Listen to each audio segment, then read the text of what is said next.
This is Wendy's Friday Night Rivals. Week 2 of the high school football season here along the Alabama Gulf Coast, and tonight we're over in Mobile for a matchup between two schools. If you go back to 2007, 9 state championships between them, including St. Paul's winning the 5A state championship with a perfect season last year. Spanish Sport's been to the championship game each of the last 2 years, falling at the final end, but tonight they match up here tonight at Delaney Stadium. Good evening, I'm Jim Cox, my partner Dan Brennan, and these teams, Dan, they were in the same region, so you had a region rivalry going on for years, and now they're outside of the region, yet they still want to get together and play each other each season. They play each other. One of the reasons they play each other is their phone's not ringing off the hook. No one's calling them like, hey, you want to play next week? It doesn't happen. So they kind of resolve to play each other. But in a way, I think they really like it. It's a good test early in the year. Spanish Fort is kind of some things change, but they also stay very much the same over there. When you look at the blueprint we've seen for the past few years, and it's been feed the ball to a star running back since his sophomore year. We're going to see it a lot tonight with number 1, Johnny Morris. Johnny Morris is he just knows, again, like our kid last week from Theodore, he knows how to run the football, okay? He's about 190 pounds, pretty good size, but watch the acceleration on Johnny Morris. When he sees the hole, he hits the hole, and he makes people miss into the next level, and he's able to make a play into a huge play. You see Morris right there, and that's a lot of what you'll see tonight from Johnny Morris. Had a 52 and a 46-yard touchdown run last week against a good Fairhope team. Yeah. Now, on the other side, one thing we have seen out of St. Paul's for a lot of years, especially since the Hall of Famer Steve Mask has been here as the head coach, is they've had a big defensive line prospect who was going to go somewhere and play major college football. They've got good players up there, but nobody big right now. When you're not big on the up front, you got to get some help from the back end, right? You got to get some help from the back end. They'll get it, too. Chris Bracey is number 2. He's a strong safety. Now, Bracey's going to do a couple of things. He's going to help the corner on some out routes and, just understand that these corners are young, so he's got to be there to help. But also, he's going to have to come up and supply some defense for Johnny Morris when he gets to the second and third level. So, Bracey going to have a busy night tonight, but as far as St. Paul's is concerned, it's probably going to be a really good night. He's a good player. See if St. Paul's bounces back. A bit of a surprising loss to open the season last week on the road up at McAdory. They're a young team. Spanish Fort, who said had the win last week, jumped up to that number 1 spot in 6A. Kickoff comes up right after this at one of the most beautiful places to have a high school football game down here on the Gulf Coast, right here at Delaney Stadium on the campus of St. Paul's. It's the Toros and the Saints coming up right after this.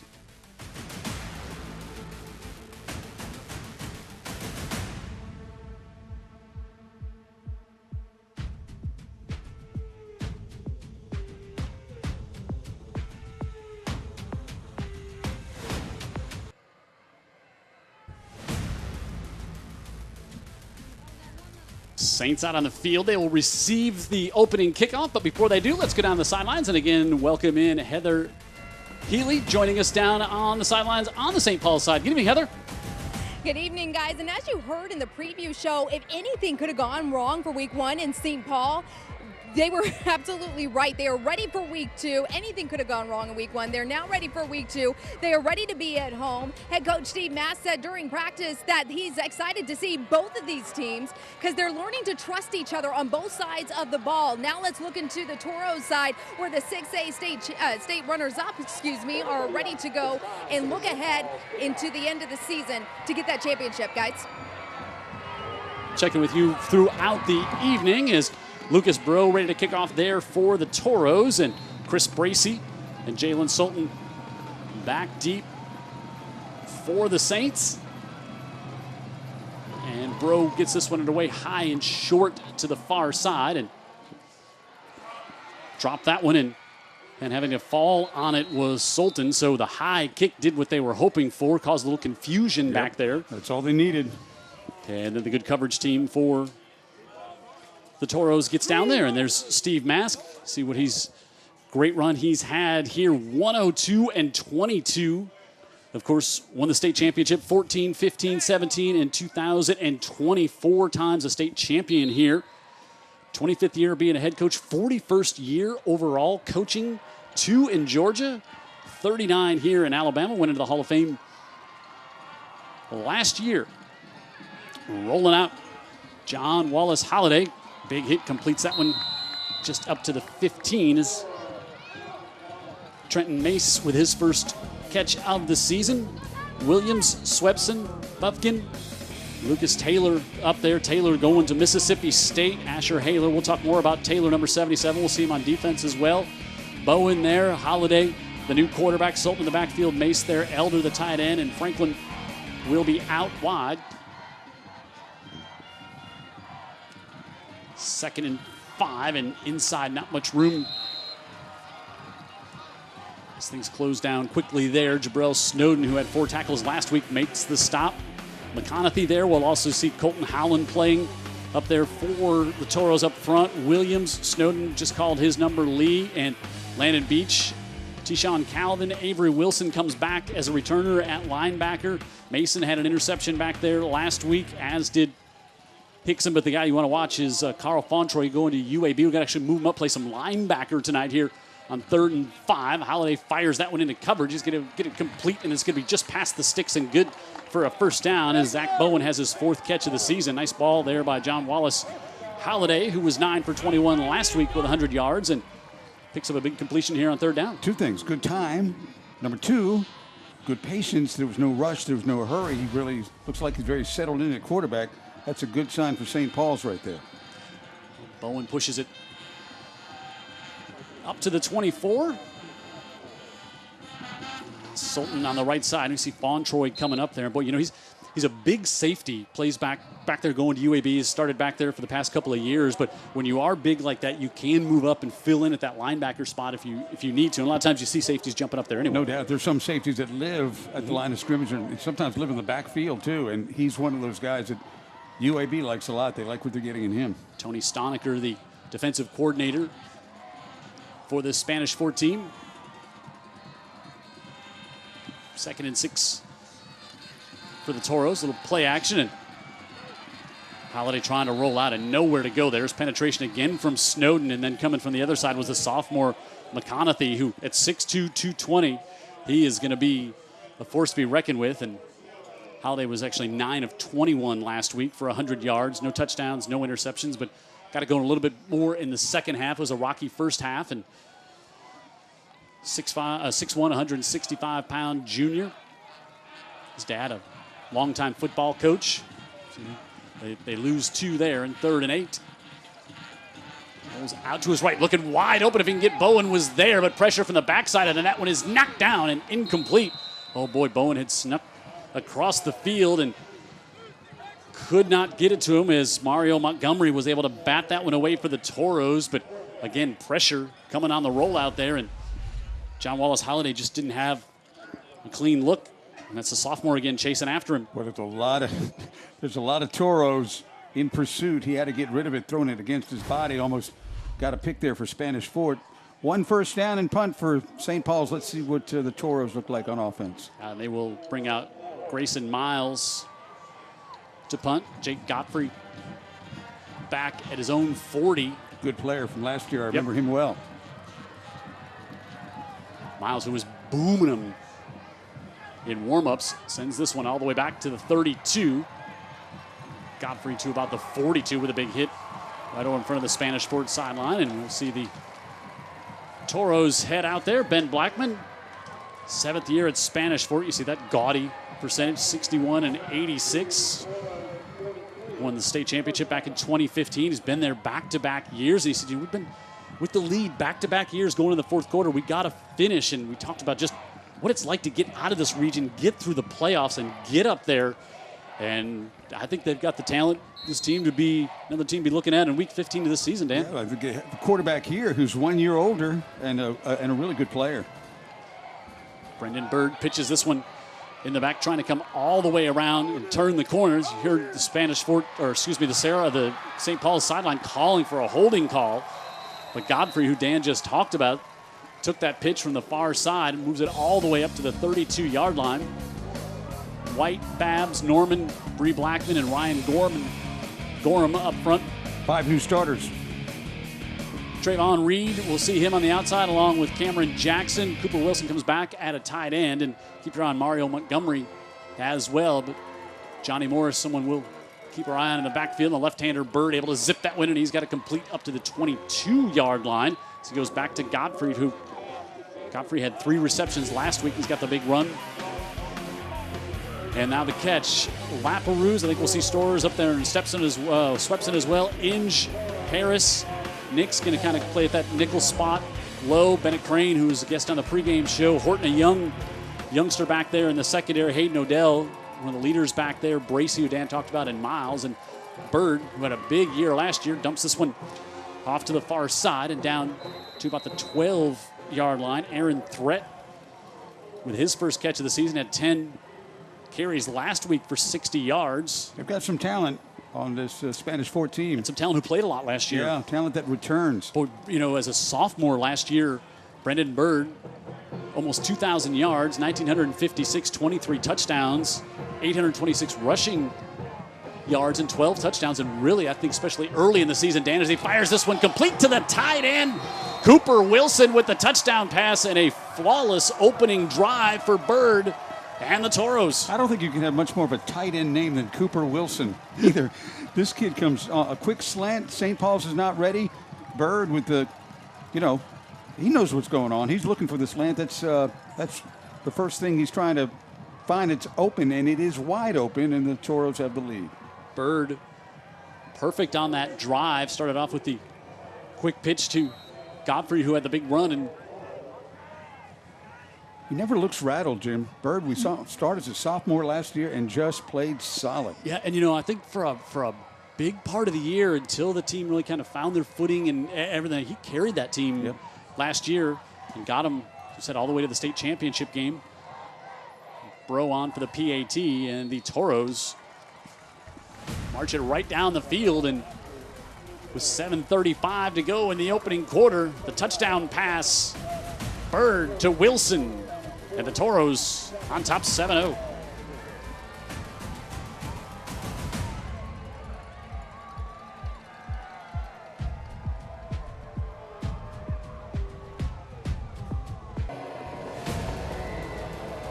Ben Blackman has got to be happy with Toros' opening drive there. Super efficient and ends in the touchdown. And now Lucas Bro on for the kick and get some more leg into this one, and he'll send Sultan all the way back inside the 10, out to the 20, and maybe to the 21-yard line. See the Saints come back out here. 4 plays, 58 yards, just a minute 14. I think they've got to do a better job at protecting the quarterback. He was they weren't really opening up holes for the run either, but Spanish Fort's defense up front looked pretty good that first drive, and the quarterback, the new kid, John Wallace Holiday, constantly under pressure back there. The one time they gave him a pocket, he threw a completion. This time he'll give it off, and Sultan has to grind for maybe a couple. Who's over there on defense? He's number 1. Oh, Johnny Morris. How about that?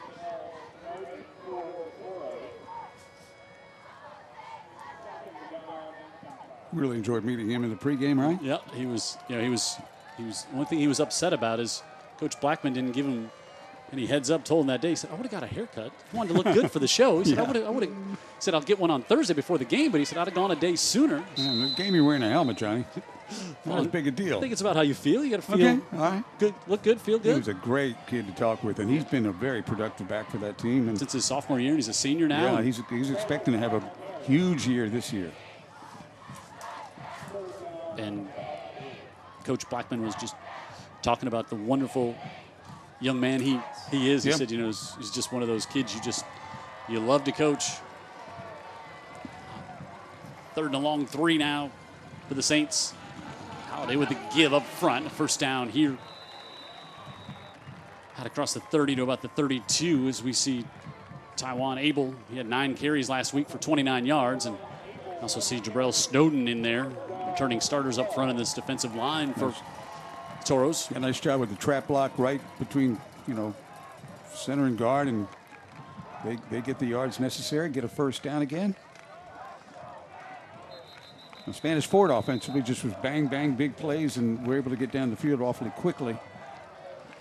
And we will get a heat timeout. They take him somewhere around the halfway point of each of the quarters here. They take this one at 5:53, and a first down coming up For St. Paul's, halfway through the first, the Toros on top 7-0.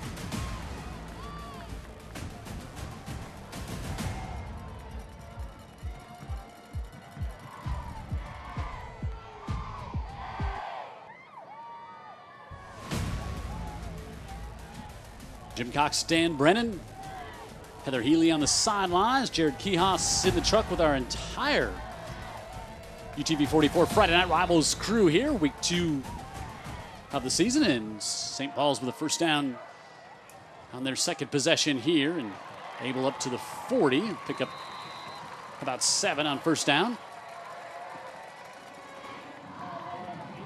Got the two-headed monster back there, Sultan and Abel. Both really good players. Yep. Sultan had 111 yards last week on 17 carries, 6.5 yards a carry. And Heather was right talking about if anything could have gone wrong last week, it did. Holiday, a little miscommunication in the backfield. I don't think he wanted to necessarily keep that one. And Mario Montgomery came over there to make the stop, but he does pick up about 2, so it'll be 30 yard. They ended up about 45 minutes behind their schedule.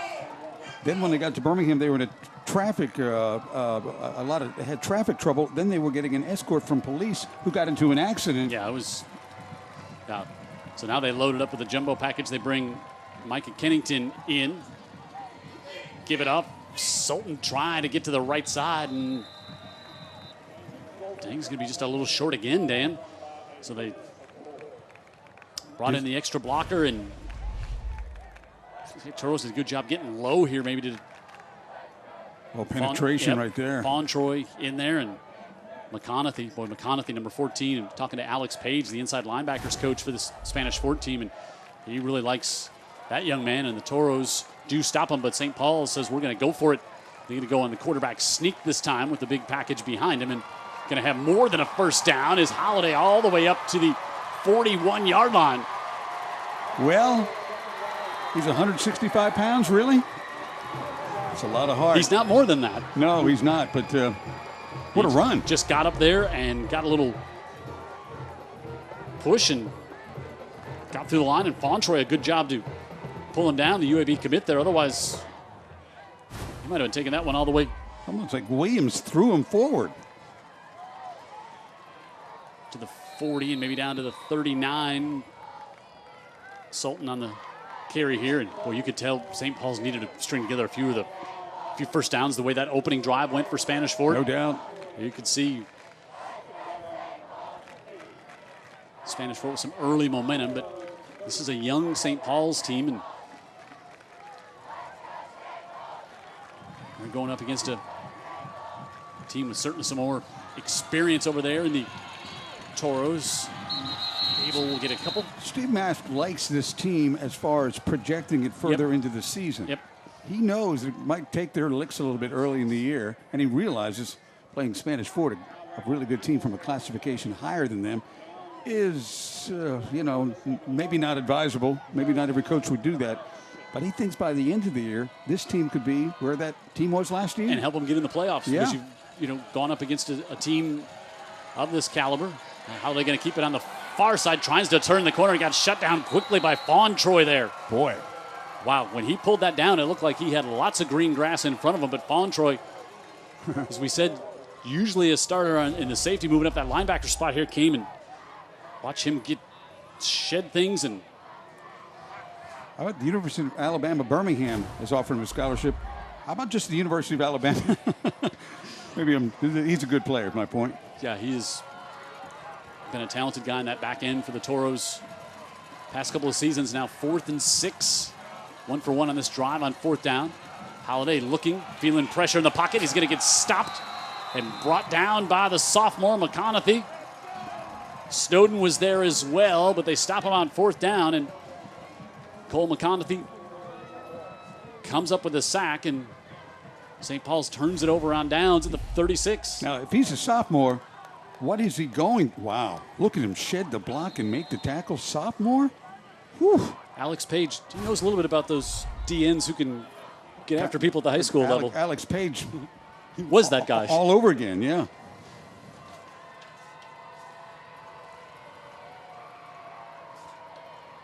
So they give it to Threat again as Johnny Morris playing on the defensive side, and Threat comes in and gets another carries. We said he had 10 last week and picks up 3 here on first down.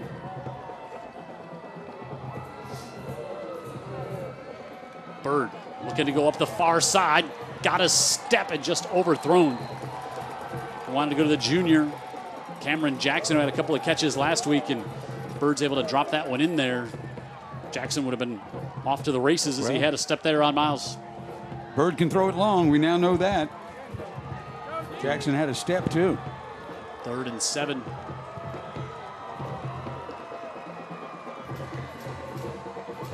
Coming up here for the Toros.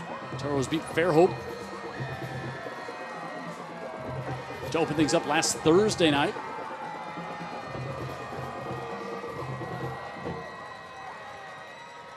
An Aaron snap. Bird pulls it down, able to get it quickly. A little bubble screen up the far side. Goes back to Jackson.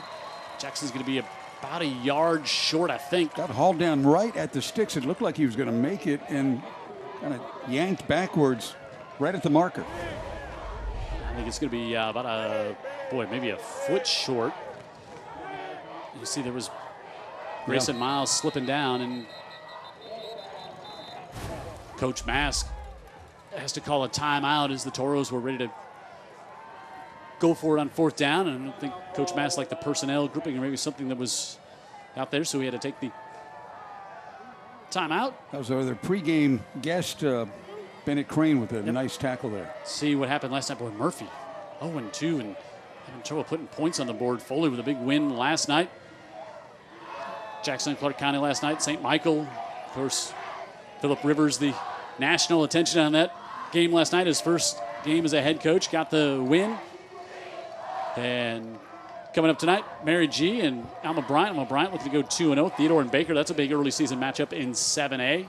Andalusia and Fairhope tonight. Brookwood and Gulf Shores. Gulf Shores, the Dolphins looking to go 2-0. They got a matchup with the Toros next week. Satsuma and Citronelle.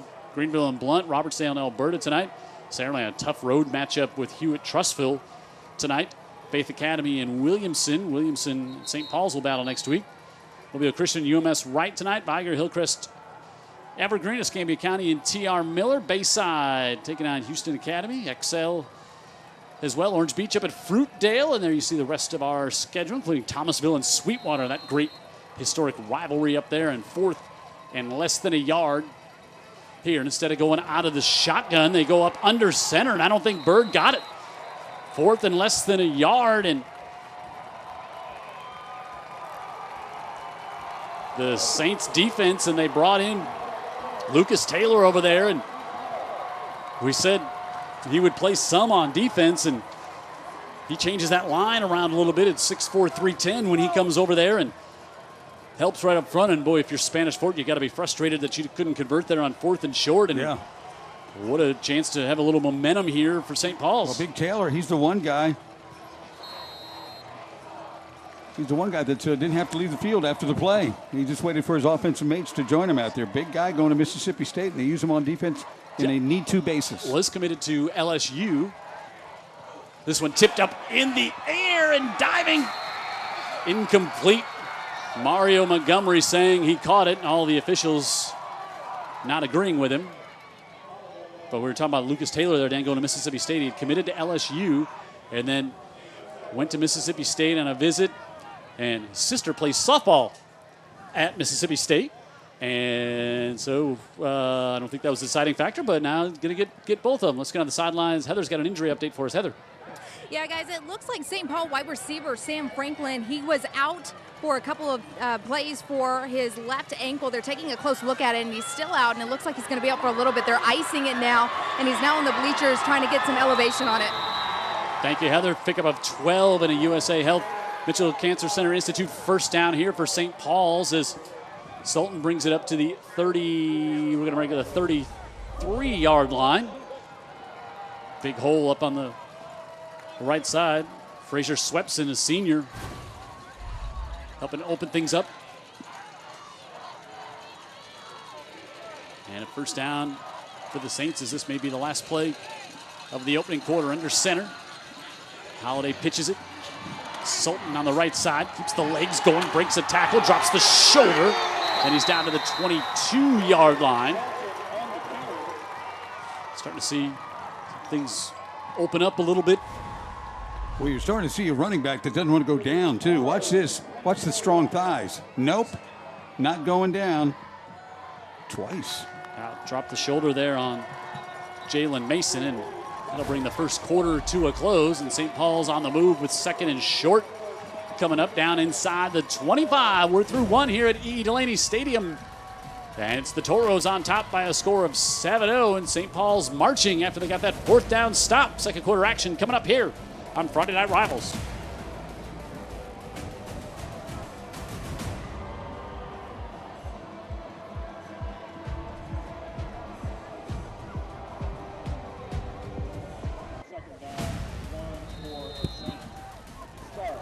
We're ready to start the second quarter on Friday Night Rivals. Jim Cox, Dan Brennan, Heather Healy down on the sidelines looking for the corner, and that one overthrown as Holiday wanted Zach Bowen on 2nd and short.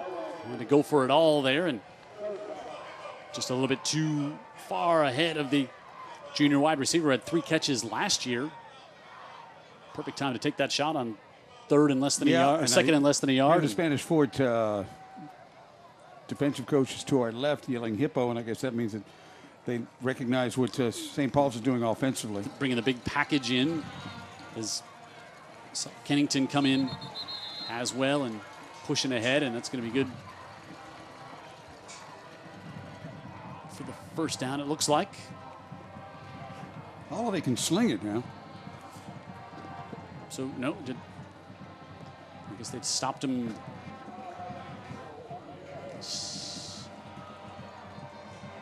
No, they're going to mark him just short. So, yeah, they do mark him just short inside the 25. So, 4th and less than a yard. They want to go quarterback sneak again, and they'll get the push from behind, and Holiday has it. Well, the last time they did that, he got like 13 yards after contact. And he was trying to get out of there. Squeeze out of there. He was trying to get out of there, and oh, man. He'll tough it out. You watch. Son of a football coach. Really, really just breathes the game of football. Loves it. Got a big push from behind to convert. Again, they'll stay under center and pitch this one out. Abel cuts it back. Yeah, how about the cut by Abel? Yeah, head trying to get around Bontroy there. Picks up 3. I think St. Paul's is okay with this pace of the game as well. I agree. Long ball control. You know, I agree. You like to get a big play if you can get it, but if you can keep the Spanish Fort offense off the field, wear down the defense a little bit, not bad. So they keep the big blocking back in there, and Abel drops his shoulder as well, and he's inside the 15 to about the 14. 3rd down coming up here for the Saints. Abel just 5'8", but about 183 pounds, and Mace out there leading in front, and Micah Kennington out there to help lead the block in 3rd and 3. Coming up, our BLP Paints fan colors cam there as Rel Williams wrapped up Sultan, and just enough for a first down for the Saints, and just outside of the 10 as well. So not a 1st and goal, and a USA Health and Cancer Center first down for the Saints here. And you see Holiday almost exclusively under center now, and Sultan spins away, and the ball taken away. Jabrell Snowden took it away from him. No, correct me, that is Urel Williams who took it away, and it was Rivers in there who kind of, I think, popped it out. And so I thought, we had a great look at this. Got popped away and on the inside and right into the hands of Williams. Looks like they've called a knee down. Yeah, they're saying he was down there, and Williams, the big junior, can't believe the call. Yeah, in the pile up, not easy to see if a knee was down. St. Paul's hangs onto the ball. Play action this time. Holiday reverses, rolls out, dumps it into the corner. He's got it for the touchdown. Almost a little too soon on the celebration. As came back to the far side and able to dump it off as he found Jack Stowers. And Stowers, who plays mostly on the defensive side, but he's been big coming over on that hippo package you talked about. And those defensive linemen, when they get the catch, they think they're not always used to that, right? No, he was excited a little too early. Raised that football up at about the 1 yard line and almost got tagged. Stowers in for the score, and nice play, a little cramping here. We see nice little pivot in the backfield there by Holiday, and you said he's going to tough it out. You watch, and he did. Yep. You're getting banged up there on that. Yeah, you could see his reaction from the injury as soon as he got hurt with the foot. He wasn't going anywhere, and they used his mobility right here for a wide open drag play. But you see right there the mental mistake by the oftentimes defender, every now and then tight end. So they're still working on stretching out some cramps on one of the Spanish Fort defenders down to our left. And after what we saw from Spanish Fort the first time they had the ball, Jim, that was a very impressive and important drive by St. Paul's. And I think you could see the emotion on Coach Mask there, and I think he was kind of maybe seeing some growth on his team on that drive. I think we all did. Convert a couple of fourth downs and maybe got a little break on that potential fumble there.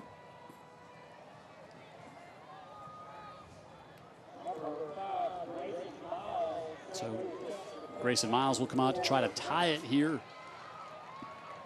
Really like the quarterback's ability and his availability, too. He's sticking his nose right in there, too. Oh, man. He's run it great, and he can throw. Bit of a high snap, but pulled down there by Holiday, and Miles puts it in, and the touchdown pass here.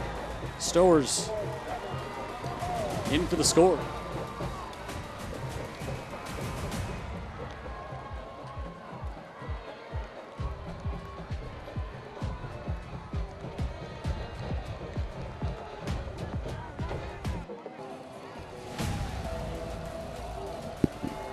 Jim Cox, Dan Brennan, Hall of Famer Steve Mask down the sidelines. And for a second, I thought I was in the Hall of Fame. Yes. Got me excited. Well, I mean, it should be. There's one, I can think of a couple you're worthy of being.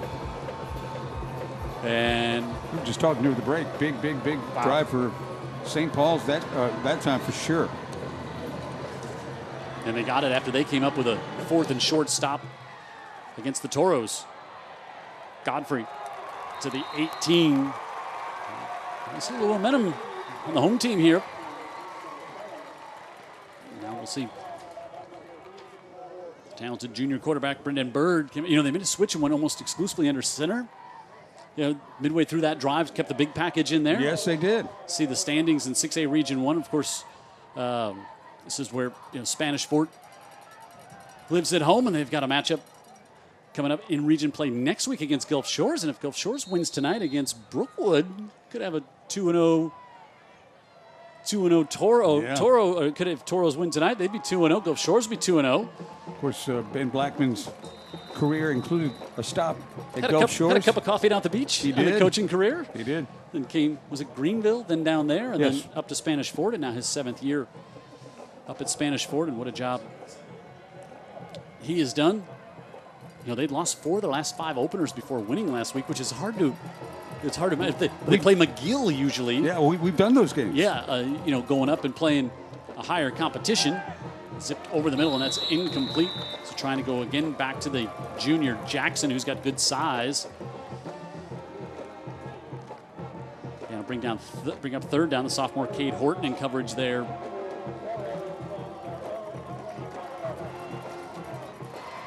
And 3rd and 8. We'll call it a long 7 for Bird and company. Bird wants to air it out up the far side, looking for Godfrey. He's got him at the 40, complete to the 38-yard line. Single coverage matched up there against Hayden Odell.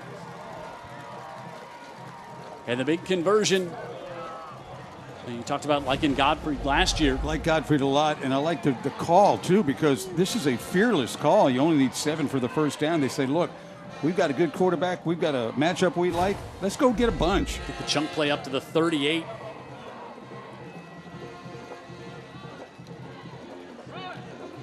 And this time, nowhere to go for threat. Good penetration. Stowers had just had the touchdown reception there. Helped setting the edge. And a loss of 4. There's a lot of emotion in this game. A lot of emotion on the sideline, both sidelines. So we found out last year this kid he's a winner. Oh, and Ben Blackman told us immediately when he came, he thought, we had a chance for, he's going to be something special. Rolling out, pressure coming from the backside. Bird, who said rushed for 800 yards last year, but keeps his eyes downfield and able to get that one complete to Godfrey. It seems like such a simple thing to keep your eyes downfield when you're running, and you're a left-handed quarterback running to your right.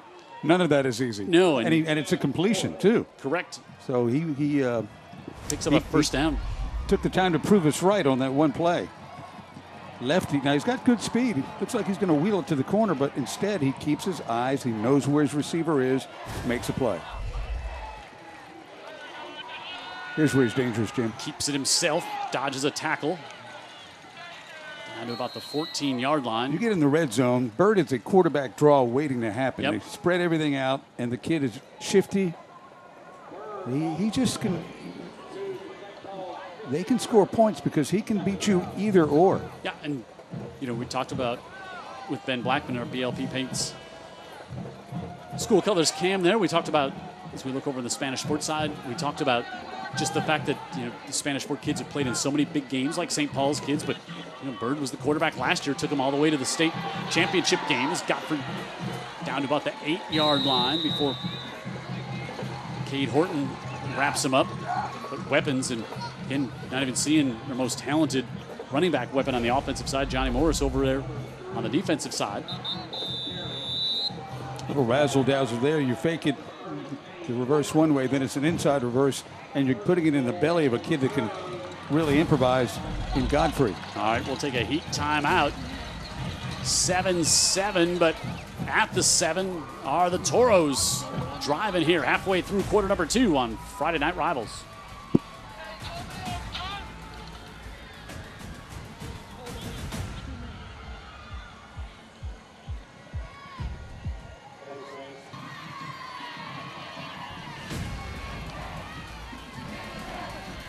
St. Paul Saints cheerleaders cheering on their defense here. They need to stop as the Toros with 1st and goal at the 7.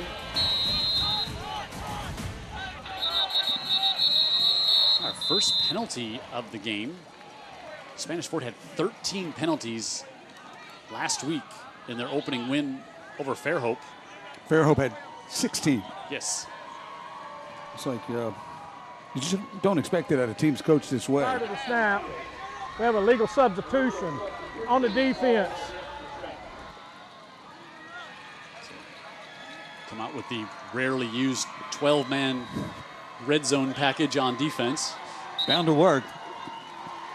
You don't get caught. So half the distance, they'll move it up just inside the 5. Move it up a smidge more out to inside the 4.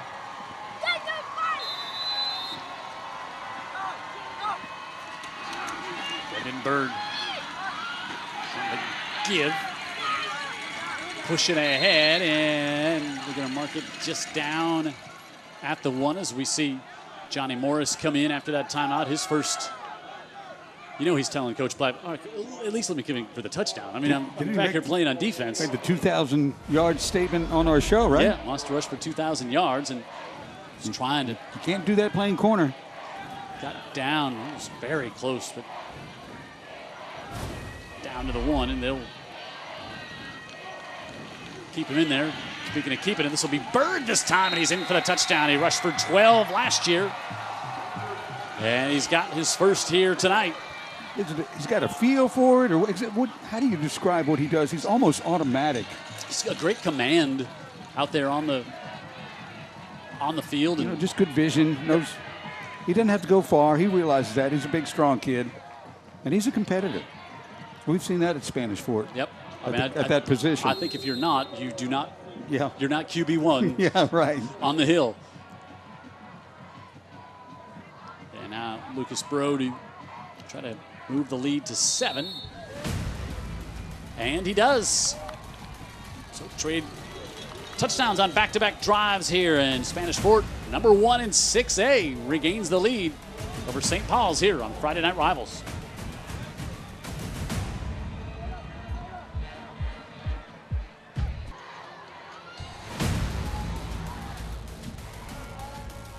UTV Sports Friday Night Rivals is where we're at. Thanks to our friends at Wendy's, bringing these games each and every week.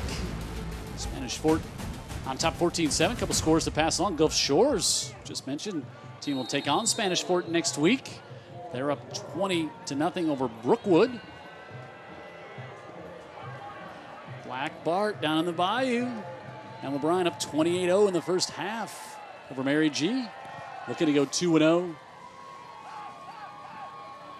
for Bryant. Oh, tough break as Bracey. This field is in such great shape and just lost his footing. And once the knee went down, he was down at the 2. This field is amazing. Now there he slips right there, but I don't know if you're going to see a football field look this good all season long. Hey, so last week, 3 private schools, kind of all here on Old Shell Road, all lost. St. Paul's, UMS, and McGill-Tulane all lost on the same Friday night. It doesn't happen very often. No. 3 powerhouses here. Yes. The trend is your friend that, one of the 2 of the 3 are at least going to win. Yeah, they're going to win. So when was the last time that happened? And I'm going to give a little hint. Okay. It wasn't in the playoffs, which is what I think you and I, our first thought was. Nowhere to go for Sultan. So it was a regular season week when it happened. Because the playoffs are what you first think. Everybody lost in the semis or something like that. But regular season down here in Mobile, in Baldwin County, and all 3 lost. UMS might have had to travel a little bit further because of their region makeup. Right. So no gain. Get a good look. This beautiful facility here. Drive down a winding hill right down here on the beautiful base of the campus of St. Paul's.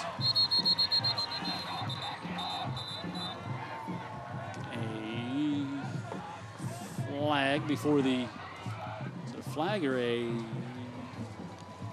timeout. Appears it is a prior to the snap. Sean Kelly, our lead ref. So Sean Kelly with a McConnell Collision Center flag. Don't make the wrong call after an accident. Call McConnell Collision Center. They're the home of the invisible repair. You gotta be such a dangerous position here. You gotta be safe. And they pitch it to Sultan, and he's very close. He got the nose of the ball just out across the goal line. Got better eyes than I do. And 3rd and 11 coming up from, inside your own 1. See if Spanish Fort plays it straight up, or if they run any kind of a run stunt where they can try and get the safety. They've got some players up there. That sophomore really has my attention. Number 14. Yeah. Now they'll go out of the shotgun here on 3rd and 11. Holiday looking to come to the near side. He just overthrows Bowen. And that's going to bring up a tough punt for Grayson Miles, and it should be great field position for the Toros coming up. Boy, that's just some hidden yardage you just don't see in the stat sheet. That Bracey slipping. Yeah, if you missed it, on a kick return, the kick drifted all the way back to the 3-yard line. When Bracey got it, he was going backwards. Yep. And I think that played a role in it. Slipped, knee went down. That's where St. Paul's began this drive. Miles, boy, he's got to be careful not to step on the end line, which would cause a safety. He doesn't do that, and Godfrey's back at the 35. He'll take it at the 34. It was a low line drive kick, so he had some time, and now he reverses field. He's inside the 20. Got a great block inside the 10. Touchdown, Toros. They got lucky.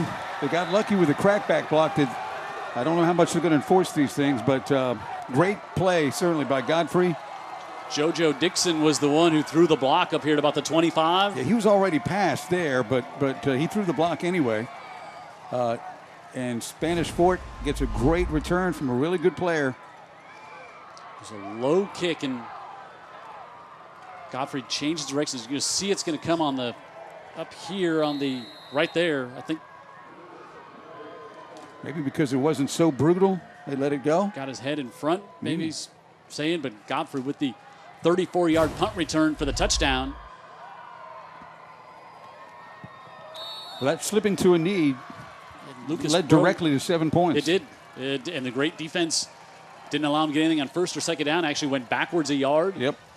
And then you had a young quarterback throwing out of the end zone, and you're worried about a turnover there, and instead you give up 7 points on the punt, and Spanish Fort now on top by a score of 21-7. And I want to thank Wendy's for being our presenting sponsor here, and also thank you to Andy Citron Injury Attorneys.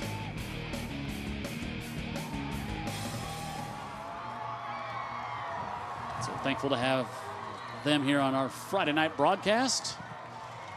Well, the game doesn't feel like it's 21-7, but the fact is, it is. Yeah, you know, it was 7-0 Spanish Fort. St. Paul's gets a stop on fourth down, goes down and scores. They got some momentum, and then all of a sudden, boom, boom. Mm-hmm. High kick again. Bracey with his feet under him at the 6. Bracey, now he's across the 30 into the 35-yard line. Some players who can electrify you out on the field here, Dan Brennan. Yeah, that's not a big surprise with Spanish Fort at St. Paul's tonight. And just time to be calm. You got a nice quarterback. You've got good offensive players. You're right in the game. If you're St. Paul's, you've got a chance to answer right here. It's our Paint the Schools color cam by BLP Mobile Paint, celebrating 100 years. Here's the 5A standings after last week. And St. Paul's, along with everybody else, yet to play a region game. And you see, like, Satsuma didn't play last week, and UMS lost out of the region last week when they took on Baker, and now they're playing Mobile Christian tonight. Then we've got a matchup in a couple of weeks. It's a gain of 4 on first down. UMS and St. Paul's back in the same region this year. Yeah, you know, and so far on offense, St. Paul's hasn't looked bad. They just haven't really been explosive. Right. Spanish Fort has made the big plays. St. Paul's has made a few good plays. Abel did not take the handoff, and Holiday gets dropped all the way back for a big loss. So some miscommunication there between the junior quarterback and the senior running back, and a loss of 5. And maybe just didn't get it all the way in there. And another problem was 14 again.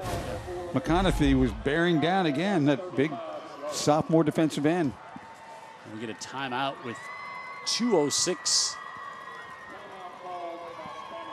left, and that's Spanish Fort taking the timeout because they're thinking, hey, we got to stop here and give ourselves enough time. Well, you've seen the offense, you've seen the special teams. They've got a point, and now you just want to stop the bleeding if you're St. Paul's. And Spanish Fort will get it to open the second half as well. One of our great friends, Pecano Collision Center, back again bringing you all of our penalties this year. Also the Drug Education Council. Thank you for being our halftime sponsor, as well as giving you our replays in the second half. And USA Health Mitchell Cancer Center, all the great work they do there, and bring you our first down. So thank you for all those fine folks for jumping on us and being a part of high school football here on Friday nights. Lots of costumes down in front of us from the St. Paul's students.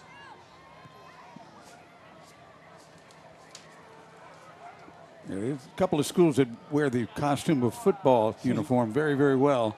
As you mentioned, again, all those state titles in the last 10, 12 years. Go back to 2007, and you got 9 between the two schools. Impressive. I didn't realize that. Wow.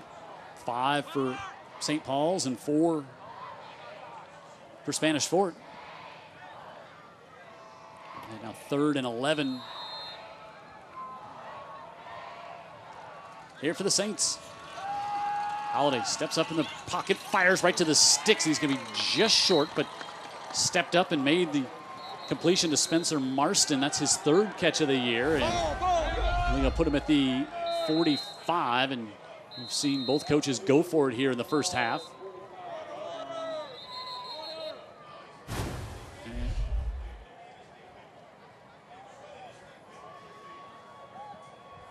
So we hear the Spanish Fort coaches over next to us. Steve's thinking, if we got one more yard, I wouldn't have this decision on my plate right now, but he does. 4th down and 1 for St. Paul, so, you know, the ramifications are pretty obvious. You don't make it, suddenly going into the half, you've got an opportunity for Spanish Fort to tack on. Yep. Otherwise, if you don't go for it, you're kind of conceding a midfield opportunity for your own offense. We've seen the explosiveness from Spanish Fort on offense. And St. Paul's, we've seen them when they've had success on 4th and short. It's been quarterback sneak with a big package. And I would trust that kid. Yeah, but they looks like they're just going to stick with the 2 backs with Mace back there. And now they will bring in an extra blocker. That's Stephen Griffin, but they didn't bring in they didn't overload it from the defensive side. They do, and they go on a hard count. I wonder if they snap it here, if they just try to draw them offside. Indeed, they do snap it, and they give it to Sultan, and he did not get it, Dan Brennan. He is stopped at the 46.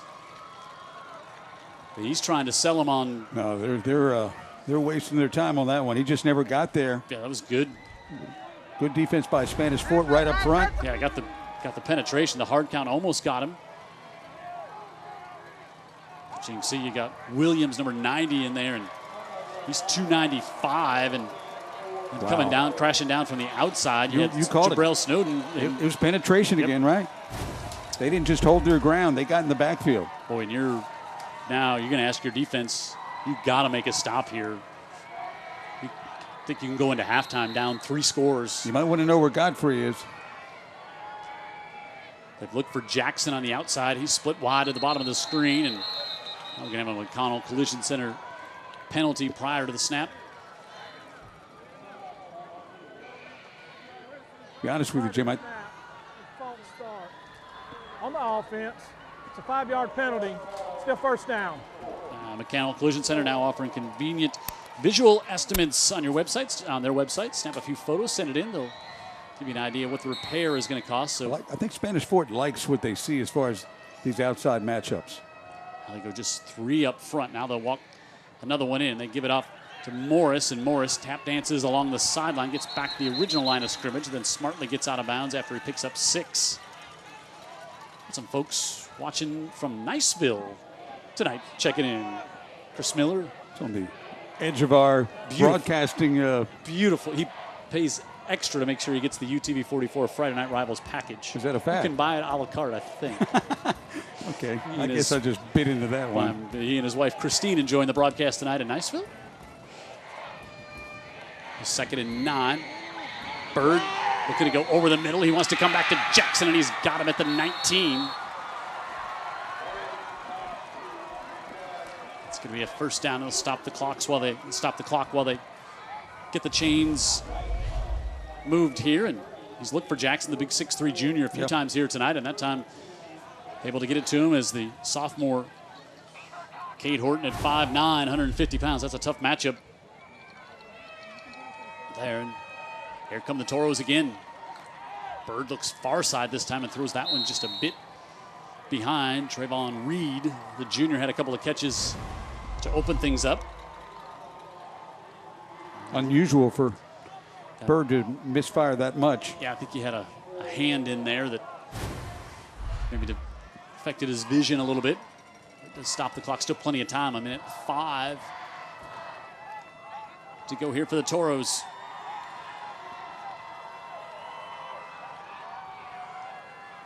Bird has a little chat there with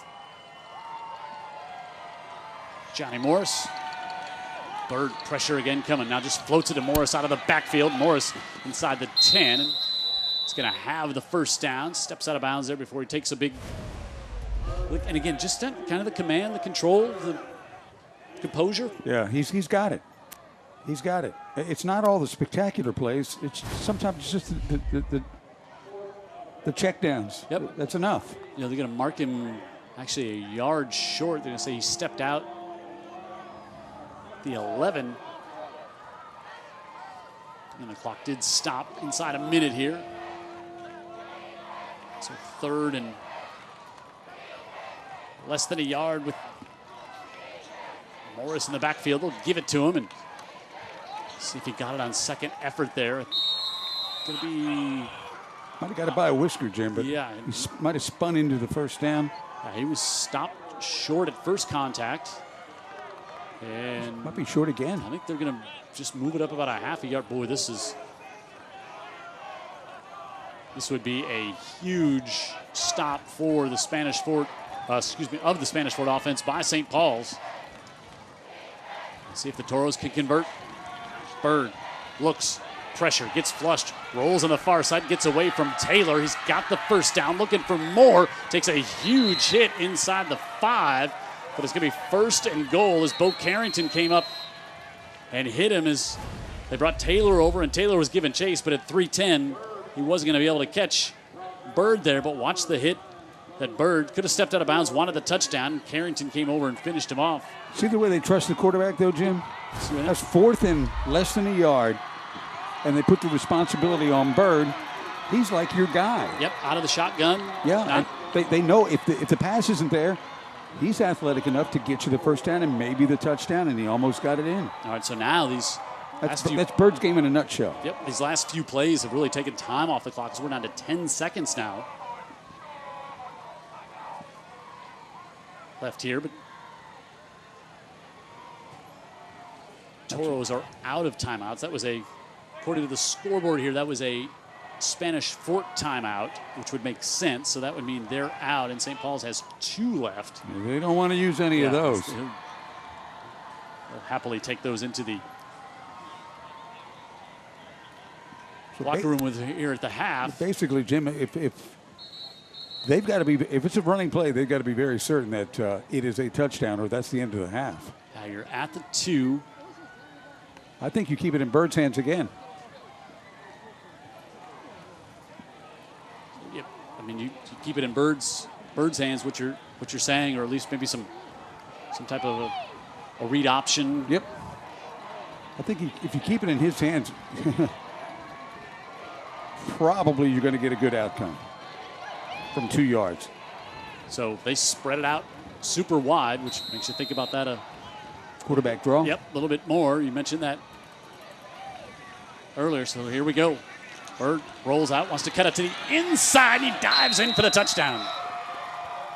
You got to respect all the receivers on the outside. Yeah, and they probably, there was an option to throw, I suppose, but he had no intention. He knew exactly what he wanted to do, and he's really good at cutting it when he sees the lane and then having enough power to get in. Very decisive to turn it upfield most times when you see him as well. He's not a dance around east-west guy. No. So a big, after the stop by the Toros defense to give them another chance to get a score late here, they do just that, and now a chance to increase this one to 21 points, and as we said, they're going to get the ball to start the second half, and Lucas Bro converts and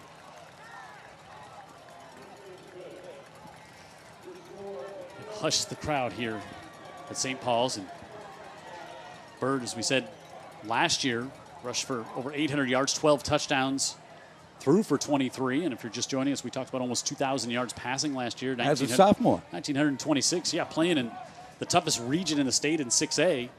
What I see is he's got good players around him, a young offensive line, unproven offensive line, but they're doing well enough tonight.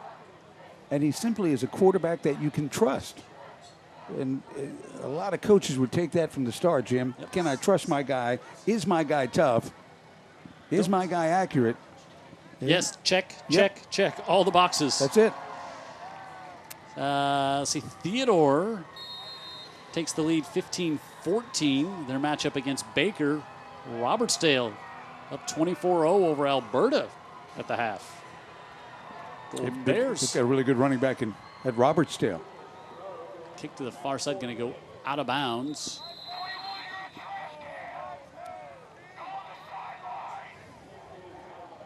A few other scores. So UMS loses to Baker last week, shut out 13-0. UMS leads Mobile Christian 10-0 at the half. Wow. Right On the now. kicking team, he wants to go 5 back and re-kick. So heard Mr. Kelly tell us there what Steve Mask had decided to do, back him up to kick off, give his return guys a chance to maybe make something happen here with 4 seconds left.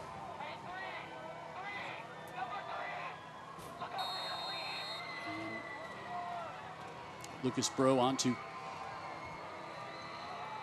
again, see if he can. They've gone with a lot of, not always super deep, a lot of high kicks, and that's what they do right here. And you do that, usually gets someone to field it who's not your primary return guy, and that's what happens here as the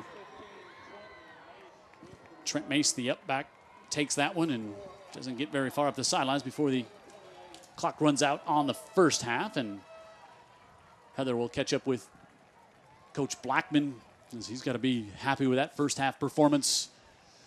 His Toros lead 28-7. They've scored 21 unanswered. They jumped out to the early lead, and then St. Paul's tied it up, and now 3 straight touchdowns by the Toros, and Heather's down on the field. Heather. All right, Coach, Brendan Bird, not bad first half. Talk about it. Yeah, I mean, just pleased with his progress. You know, he's leading us. He, you know, the whole offense unit. He's getting us down the field. We're moving first downs. We're getting behind the chains, and he's picking up first downs with his legs and his arms. So I'm proud of him right there. You know, we just got to finish every drive. You know, and I took a chance there, 4th down, gave them great field position. Hey, hats off to them. They punched it in. You know, but our defense made them earn everything. So, you know, that's the thing. In the second half, we just got to come out and make them earn everything, and keep executing offensively. Well, talk about that defense. You guys come out with pressure right out of the gate. How are you going to keep that momentum in that second half? Well, we just got to keep it on. I mean, we just got to stay with the same intensity. You know, our motto is commit to finish. You know, last 2 years we hadn't finished this thing. We got beat in the state championship game, so our whole motto all year long is commit to finish, and so that's what we got to do. Thanks, Coach. Right, thank you, guys.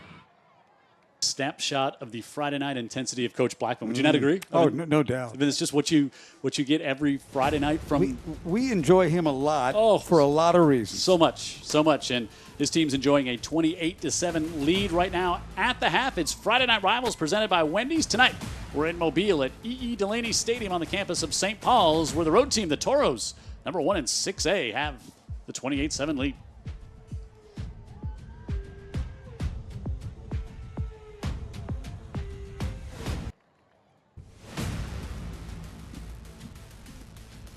There you see our halftime score. Jim Cox, Dan Brennan back here in the booth at E.E. Delaney Stadium on the campus of St. Paul's. And Spanish Fort, impressive first half, impressive drive to open it up. Then St. Paul's came back, got a touchdown. The Toros pretty much controlling the rest of the first half. You know, every week we give you a player of the game. We give you 3 nominees. You vote on it, and then we award our Herc Reynolds player of the game. Last week we were out in Theodore, and it was a defensive play by Will James. Really got things going, Theodore, early on in this one, Dan. Yeah, James played well on both sides of the ball. That was early in the game, too. They kind of shook up the young quarterback from Saraland with that pick right there. They went in to score after that. Saw James also draw the tough matchup on Jarrell Williams, a talented receiver. Was matching up with him all night long against the Saraland Spartans, but Will James with that interception and comes up with the most votes to win the player of the game. So we talked about the coverage here, the nice breakup in the end zone against a very talented guy. Yep, giving up some size. And Herc Reynolds, leading equipment rental suppliers with over 275 locations in North America. And everything from commercial and residential construction, industrial and manufacturing, government infrastructure, emergency response, remediation, as well as petrochemical and the refining markets. Whether you need power pumps, HVAC, or weekend warrior, and got a project at your house, Herc Reynolds got everything you need, including our player of the game each and every week here on Friday Night Rivals, brought to you by Wendy's.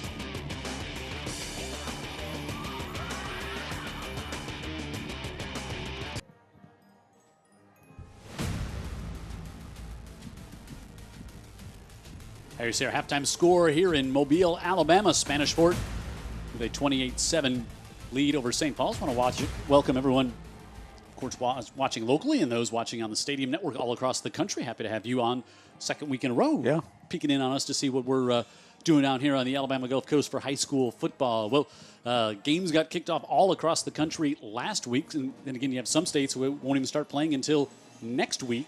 But we've got high school football going on all over, and our Friday Night Rivals crew is all over as well. And we've got the best of, the very best of, from all the Friday Night Rivals games that took place last week. And we've got it for you right here at the half. Maybe given the opportunity to run the ball as a first-time quarterback starting. Well, there you go. And Martinez himself is going to keep it. And great yardage for Martinez and more. And Martinez, on the first play of the game, has a touchdown. 78 yards. Send out. McQueen's going to do a little double pass. Jarrell Williams wants to fire this one wide open. Engelbert, he's got it. Touchdown, Spartans. First down. Pitch play. Cutback. Some daylight. And that is a ticket to the end zone. Monted. Gonna hand it off. Boy, look at that. That's just putting your head down and going. Greensock is free at the 40, at the 30. He's over 300 yards rushing and brought down at the 3-yard line. What a run right through the teeth of the defense. Gold across the middle. Got him over the shoulder catch. Beautifully done. Take it all the way for the touchdown. Pressure coming. Lively gets rid of it. Jump. Oh! Was he in? Yes, he was. Go. Roll it to his left, looking downfield. Fires down, and did he catch it? Bush. No, it's intercepted. Intercepted. It's down by Martin. Martin's going to go all the way for a touchdown. He's house. Oh, yeah. There's the play of the game right there. Yeah.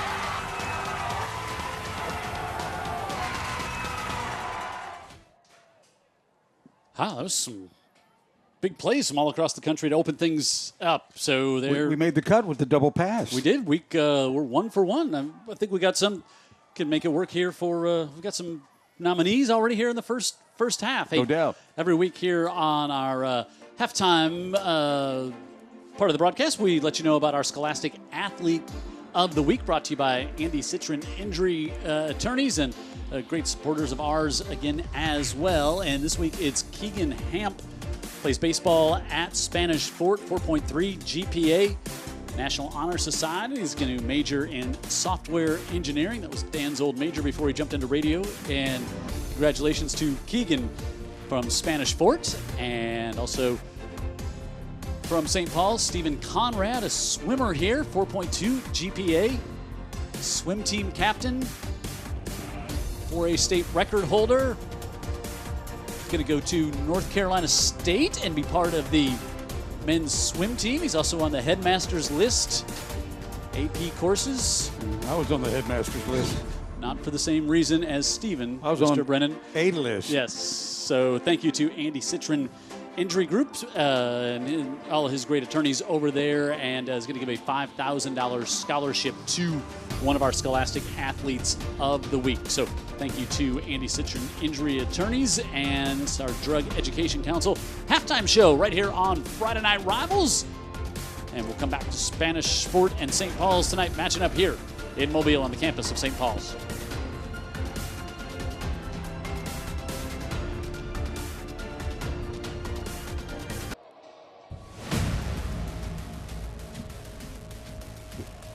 Here's our halftime score, 28-7. Spanish Fort has been impressive in virtually that whole first half there. Ben Blackman was telling Heather that, he said, I went for it on 4th down. We got stuffed, gave our defense a short field, and St. Paul's took advantage of it. But it was really an impressive first half by Toros, ranked number 1 in 6A, and I think they showed a lot of reasons why in all facets, Dan Brennan. Yeah, the rebuild offensive line did a really good job. They gave their quarterback Bird time to throw, and they also opened up some holes for a very effective running game.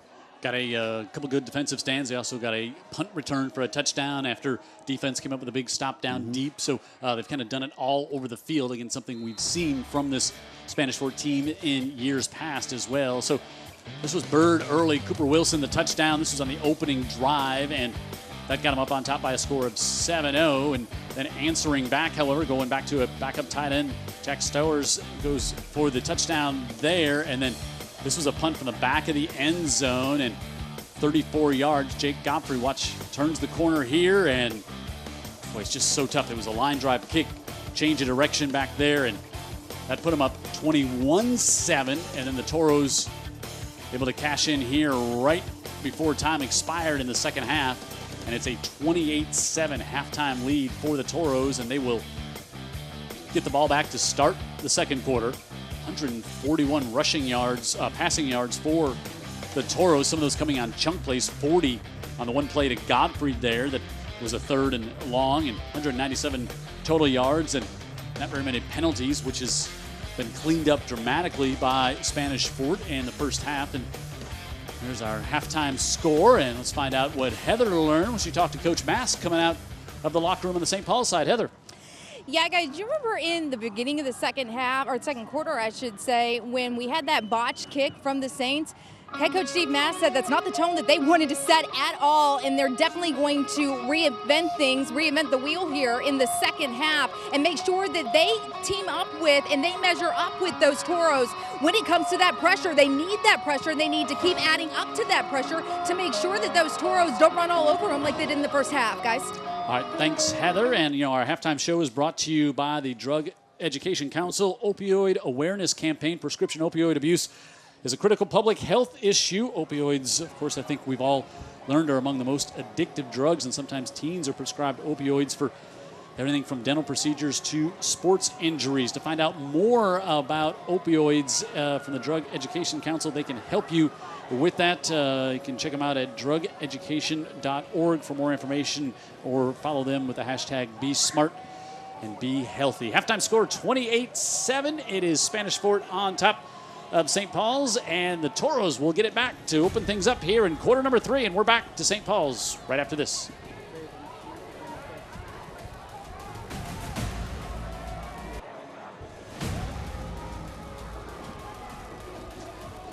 Friday Night Rivals brought to you by Wendy's, and we are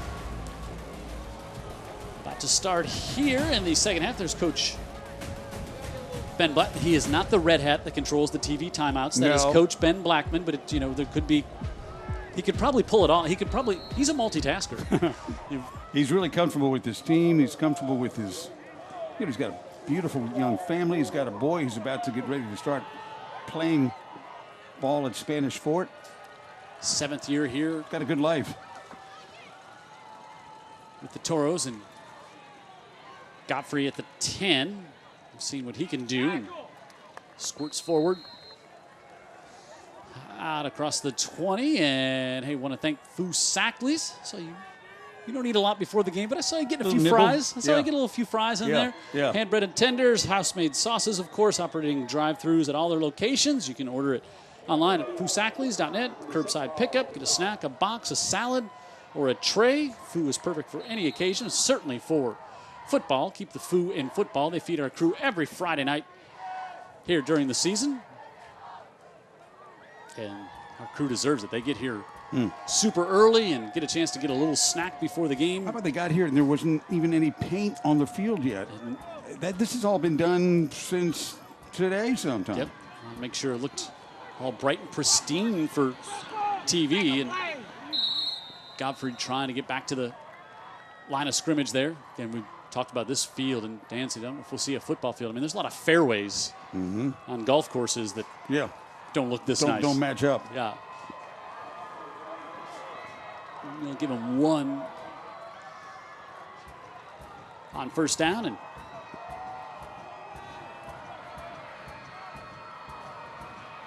Bird's got Morris with him in the backfield. Again, they come on a little cross this time to the junior, Trayvon Reed. Reed had a couple of catches last week. Our Drug Education Council replay. Again, doesn't look all that complex, but a little timing route coming from the far side and moves the sticks for another first down. Yeah, I mean, he's in control. Junior quarterback, he looked like this as a sophomore last year. It was remarkable. Yeah, I haven't seen many balls end up on the ground that come out of his hand tonight. Look at those stats one more time after the play. Here's Morris on the left side and piles ahead up to the 43-yard line. And Morris had 167 yards last week on just 13 carries, which is a 12.8 yards a carry. He said 51 and a 46-yard touchdown. He is just a favorite of coaches and players and students and everybody else over there on that Spanish Fort sideline. 2nd and 4. Threat got wrapped up. Can't put my finger on it, Jim. St. Paul's has been very competitive in this game. The score doesn't necessarily reflect that. A couple of things just kind of went wrong. They had a good drive for a touchdown, so they're capable. But, you know, one more big drive by Spanish Fort, and this game's going to be out of hand. Yeah, and, you know, I think part of it, you do see a team that is always so very fundamentally sound, well coached up, and Ben Blackman talked about it in the pregame show. He said, I think if you continue that thought, a second here is Bird on 3rd down, able to find to the near side, tipped up and almost intercepted as Horton tried to get it on the second bounce off of Aaron Threat. Boy, the rare underthrow by Bird right there. Threat had it, then it tipped off. He was on his back and was looking for a chance here, a little double move. And it actually was certainly a catchable ball by Threat. Yep. I don't think you'll see him drop many of those. Bird will stay on to punt, but he was, I think if you just look at the Jimmies and Joes, you'd say, Spanish Fort, probably has the advantage there. But like Coach Blackman said, there's nothing easy anytime you play Spanish Fort. And I think you're seeing that now. Trouble here, and it's going to be covered by Spanish Fort on the hustle down there. I think that's going to be Carl Fontroy. It is. Fontroy hustling on special teams. The UAB starter on defense picks it up at the 19. It's a high punt that Hayden Odell, the senior, just couldn't hold on, and Fontroy was right there. Well, people were right there around him as he was trying to catch the ball, too. And it wasn't... it was a very high kick, and so a turnover here, and now looking to go for the dagger. And that one, a little miscommunication and overthrown. Continuing on, I think you have to kind of earn everything. And it hadn't been a lot of easy out there, but Spanish Fort certainly, with the 4 touchdowns. But I think, Well, you got a punt return now. You got a drop punt. You're kind of handing them some stuff here, too, at the same time. And let's see if Spanish Fort takes advantage here early in the 3rd quarter. Kind of had that feeling, Coach Blackman. You had to turnover, got it at the inside the 20, go right for the end zone on first down, right? Yep. Bird to Morris on the left side, and Morris spins out of a tackle, and he lost the football, and it goes out of bounds. Shifty and spinning and broke free of the ankle tackle, but then somebody, I think, got a helmet right on the football. Looks like you can kind of see Johnny Morris holding his hand like that helmet made contact with the hand as well. And he's in pain. 3rd and 5. Again, Morris, we haven't seen him all that much on offense. He's been playing more on defense tonight, which is a bit of a surprise to us. Threat on the right side. He turns the corner, and again, and he's in for the touchdown. 14 yards for the touchdown. Weapons abound on this Spanish Fort offensive side, and Threat, who's not huge, 5'10", about 175, but he had a great lean when he turned the corner. And he had great blocking, Jim. Yep. Again, this is an offensive line that had to be put together. Every starter is a starter for the first time this year, and they have come together, and they've shown that they're going to be able to knock a lot of people off the ball. Lucas Bro remains perfect on the night. Spanish Fort's been pretty dang perfect as well, as Threat will bring this one right into your living room for the touchdown and the Toro lead of 28.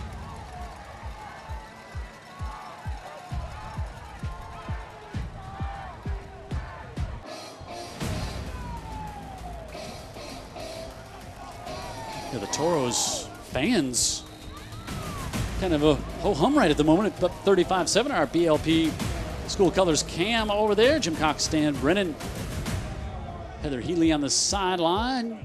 Jared Kihas on the truck. Actually, he's in the truck. We've seen him on the truck before, and this one going to bounce on the kickoff and finally grabbed by Abel. And now Abel sprints up the near sideline, and Abel up to the 45. But special teams have been a bit of a challenge out there in some instances for the Saints tonight, Dan. Yeah, they got a lucky bounce right there, but Abel quickly turned into a sprinter. Once he saw a hole, even his whole body language changed, like he was on the track. Watch him. Here's the problem. You don't want that thing to bounce, because where is it going to bounce? So watch this. Watch him convert quickly. Watch. He's just suddenly sprinting down the field. Lost the ball again. But you know, when they look at the film, he had it to the inside as opposed to the outside. I'm guessing that'll be addressed. But good field position for the Saints here, and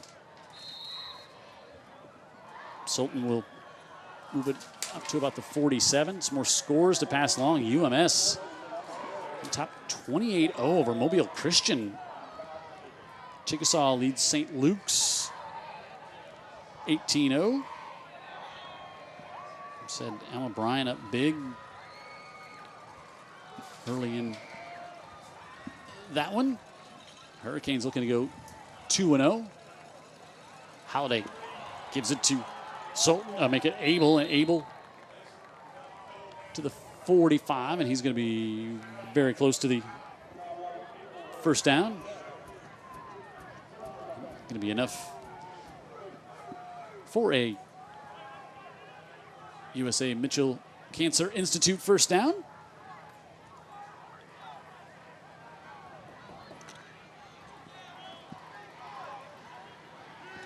And Holiday, his second start here for the Saints. Goes back Jalen Sultan.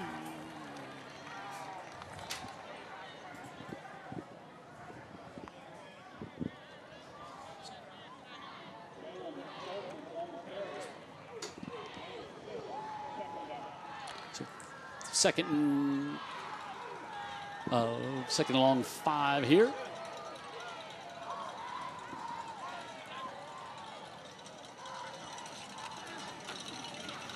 Holiday wants to keep it, and Urel Williams will make him maybe question that. Hey, a little something on those Spanish Fort helmets we're seeing, Heather? Yeah, guys, you see on their helmets, or if you can see on their helmets, some of them on the Toro side, they've got a red stripe down the middle. Well, what is that? That's actually an elite team within the football team. About 40 out of 85 of the players have it. It's called Bravo. It's called Toro Bravo, and Bravo are actually elite bulls. They're the breed of bull that they train to run in the streets, and they get it by having commitment to the team, fundraising with the team, having an average of 70 or above in their classes, and no discipline problems. Again, about half of the team has it, and they can get it throughout the year as well. It starts in June, it ends in January, and they pick it up year after year. Kind of an accountability program, guys. Oh, good little tidbit there from Heather on the sideline. Ben couldn't wait to tell me about that Bowen with the grab right there. First down, USA Mitchell Cancer Institute, and kind of team within the team. Yep. But everybody has a chance to do it, to get there. And it has nothing to do with football ability. No, but it also puts a little peer pressure on everyone to raise the bar, right? Yep. Holiday with time to the near sidelines, and it's broken up as Coming over there was Zachariah Hickson. He had a fumble recovery last week in the Toros win. He's mimicking a little bit to the St. Paul's bench, like you got something to say? What you can do when you're up 35-7. Right.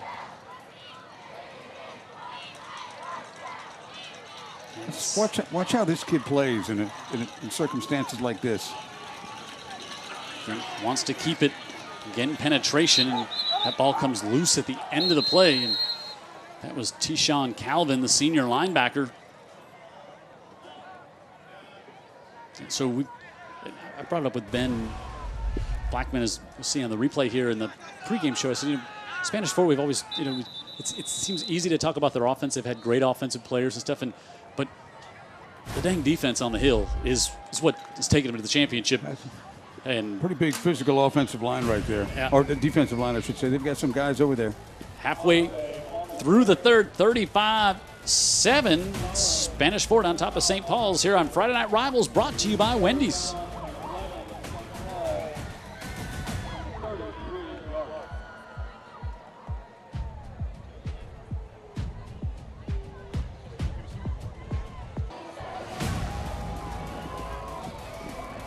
Scott Hunter?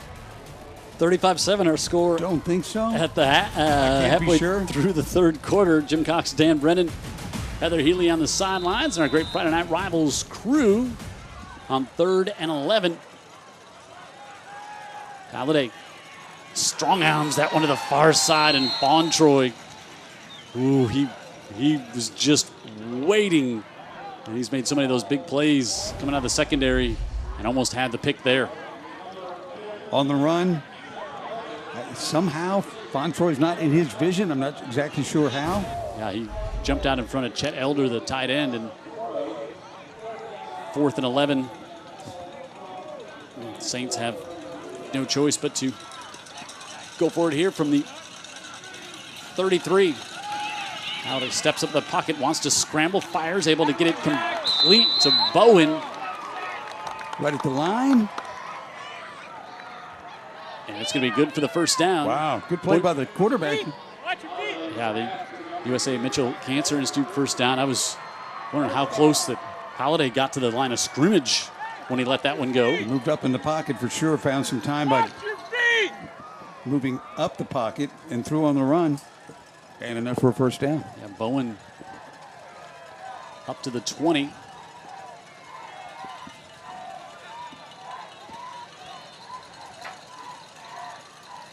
Beaverstock goes in motion. Low snap. Halliday fires, was looking to go to Spencer Marston, who had a catch earlier and a couple last week, but that one incomplete. Yeah, you can blame it on the snap. Yep. Snap Timing.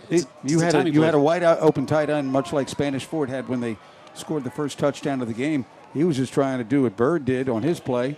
Could have done it, but the low snap, he takes his eye off what's going on downfield, and then it's incomplete and low. Inside, Abel with not much room there, as there's McConaughey again, the big sophomore. Daphne on top of Davidson, 42-7. Gulf Shore still up 28-0 over Brookwood. Robertsdale 31-0 over Alberta. Fairhope 25-0. They lead Andalusia. Bryant 28-6 over Mary G. Williamson leads Faith Academy 7-6 in the third. Wow. Halliday scrambling, gets away from the pressure. Lost that one as he tried to fire it back toward the middle. That one just slipped out of his hands, and he might have been better just running it there, Jim. Yeah, little duress coming there. Blunt on top of Greenville, 12-6. Theodore leads Baker 29-17. Some other games going on. 14-0 Hewitt-Tressville over Saraland, but here it's 35-7 as we close in on 4 minutes to go. 4th down for the Saints, and we're going to bring on Grayson Miles to try the 35-yard field goal, and he pushes it just to the left. One of those nights. You kind of see that there. You're thinking, why don't they just go for it? And it's kind of like, well, if you're St. Paul's coaching staff, you're like, well, we're going to need this young man to make a field goal in a game, in a situation somewhere down the road. Let's see if we can knock one through now. Well, he's the young guy who also plays cornerback. Yep. It's unusual to see cornerback / place kickers, but we got one here tonight in this game. Now you've got this kind of like multifaceted Spanish Fort offense, and they may gear it down a little bit, keep it on the ground. Let's see. We're going to see Braden Walker come in at quarterback, the junior. So we've seen Brendan Bird had a great night. He finishes things off with 4 minutes to go in the third, and we'll see some substitutions come in here for the Toros on offense. Markel Kaiser gets his first carry of the night. I think also you see part of that maybe St. Paul's says we're going to try to kick a field goal, not go for a touchdown. It's like, okay, we kind of coaches respect. Kind of know where we're at. So Walker, the junior, comes in. I go back to Kaiser, and nothing doing over on the right side there.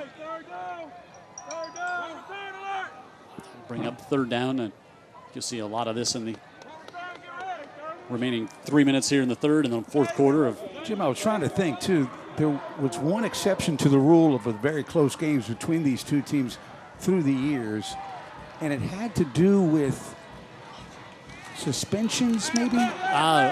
One team won 30-0. Yeah, there was. So, did you bring that up? 8-5 all time against Spanish Fort is St. Paul's. They won 17-14 last year, 35-30 a couple years ago. But yeah, there was a game where there was disciplinary. Yeah, something where Spanish Fort was without key players, and really altered their who they had on the field. I think we'll see if we can pull that out momentarily here for you. As now Bro, who is not usually the punter, usually it's Bird, but with Bird being out, Bro booms this one and rolls you said it's been one of those nights, roll all the way down to the 25-yard line. So we asked our trivia question in the first half. Last week, St. Paul's, UMS, and McGill Tulane all lost on the same night. When was the last time? Got to give Fred Riley, Coach Fred Riley, longtime Davidson coach, working on the staff here to supply us with a great trivia question here. And last time it happened? No clue. 2010. And look at this. LaFleur beat St. Paul's. When was the last time that happened? Yeah. Jackson beat UMS, those battles they had in that region. And Foley beating McGill. That'd have been Julio. 2010? Maybe. That might have been the Todd Watson era. 2010. Julio arrived around, maybe, I think he got to Alabama around 2010, so probably not. But that was a good trivia nugget that Coach Riley brought to our attention. We thank him there for that, and I think even Pigskin Pete might have had a little something to do with it. I don't think Riles was coming up with all that on his own. We appreciate him contributing, and we would welcome him doing that.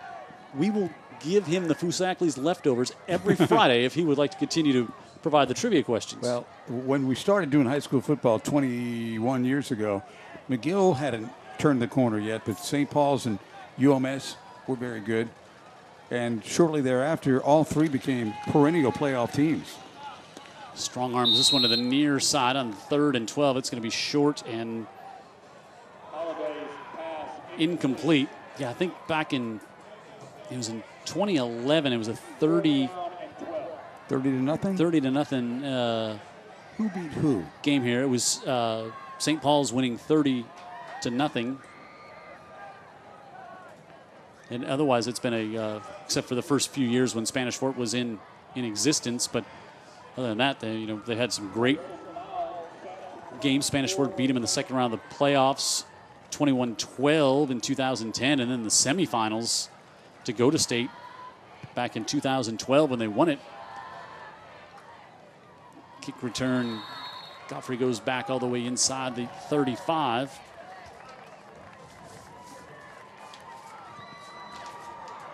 And we'll see the Toros. How about our friends at Greer's? And how about downtown? I know you were there. I haven't had a chance to go there yet, but the St. Louis market. Wow. We'll talk more about that. Spectacular. Thank you to Barrow Fine Furniture. Also being a part of Friday night Rivals again. AOC Sports. Bring us our pregame show. And also our Instagram and Facebook.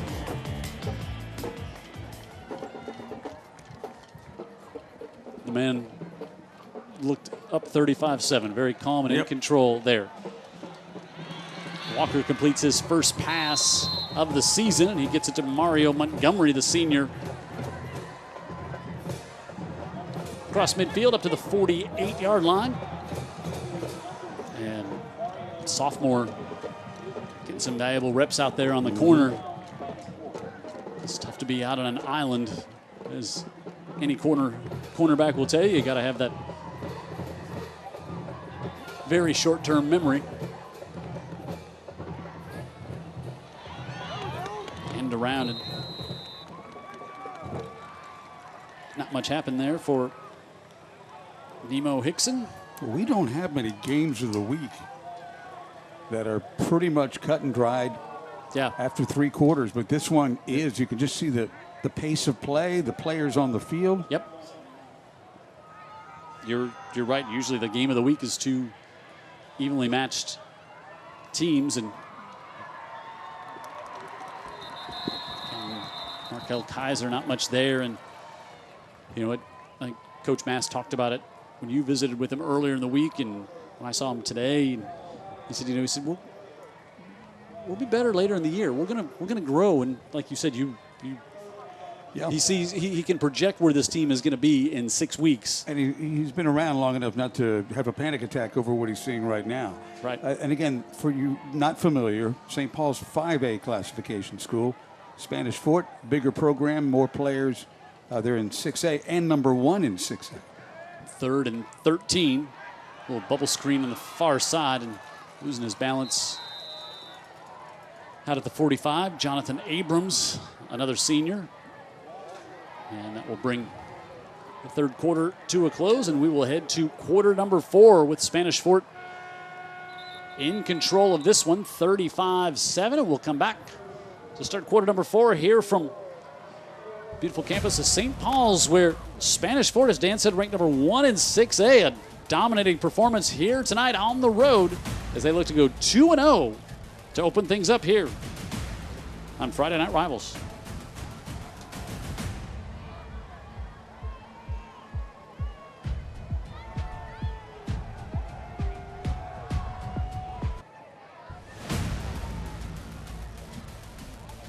Three quarters in the books. Spanish Fort going to punt here to open things up in the 4th. Jim Cox, Dan Brennan, Heather Healy on the sidelines, and Jared Kihas and our entire Friday Night Rivals crew. End over end kick, and we're going to bounce all the way into the end zone. As you saw, Jalen Sultan just saw that thing low, line drive, end over end. I wanted no part of that. So let's look at St. Paul's here, going to open up the season 0-2. No picnic next week. Yeah. Went up against Williamson, and then at UMS. And then you get a little breather in 3 weeks, but yeah, you've got a tough schedule here. Lost on the road last week, at home here. Inside give, Sultan, he's got some room, and he's going to pick up 16 up to the 36. He's going to have some big games this year for the Saints. Yeah, he's a good-looking player, good-looking athlete. They just, just had trouble getting the transmission in gear, and by the time they looked up, it was 28-7. Yeah, a lot of that was the defensive front for this Toros team, and we continue to see it there with Jabrell Snowden plugs a lot of holes there. Freeman, the sophomore, coming in there. Williams, and see some more substitutions coming in for the Toros. I like what the Saints have got at quarterback, Jim. If this team is able to grow around him, he's got a lot of things to like. Dumps this one out in front, and Sultan and Hickson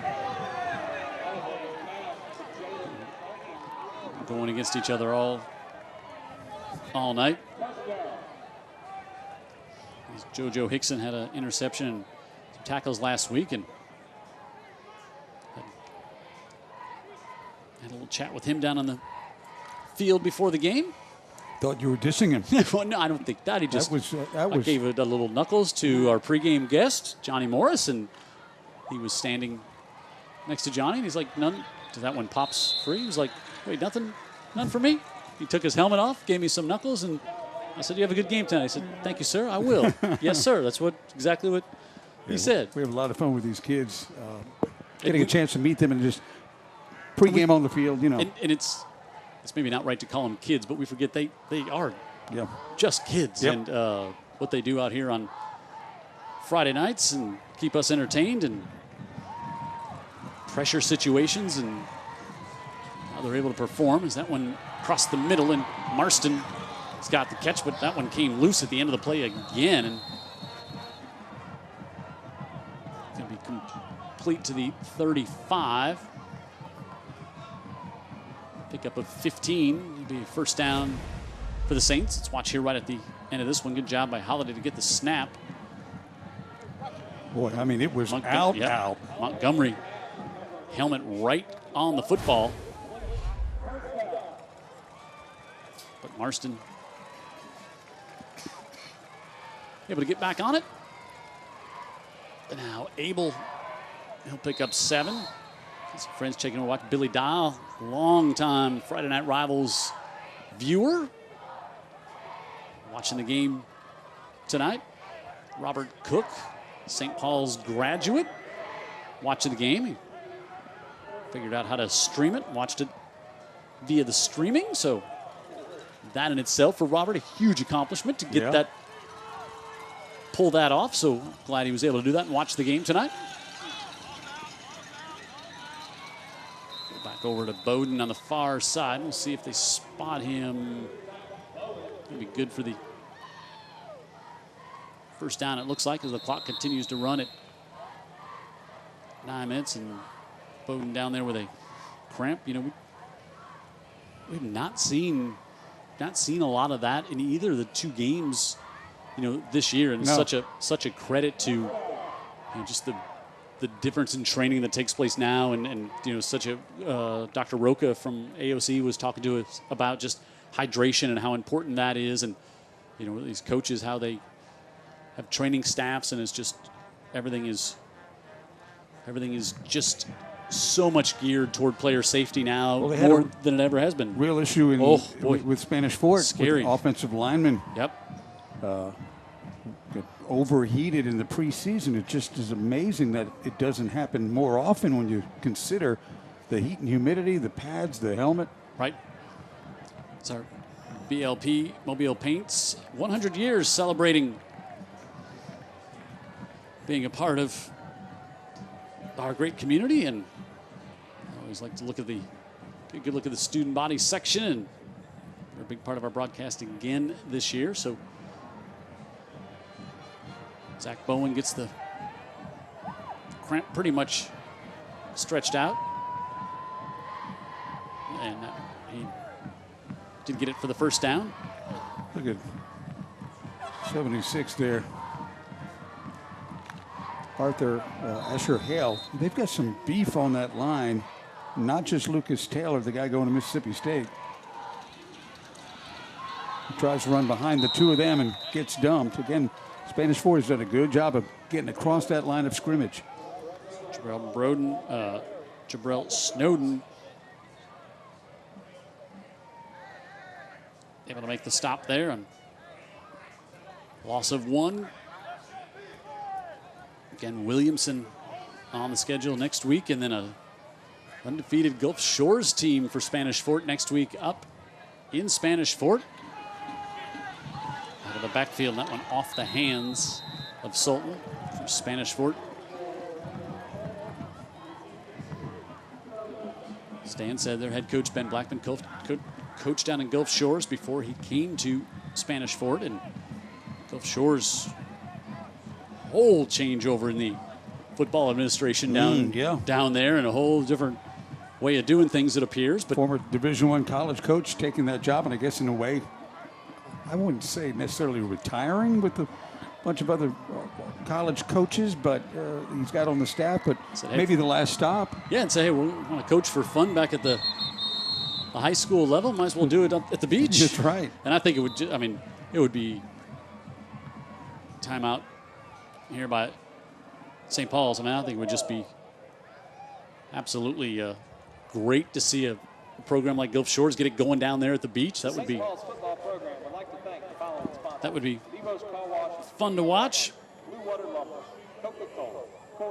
See if we can get you some scoring updates here. First, want to thank Rentals, or Rentals as they pronounce it, in their 275 locations across the.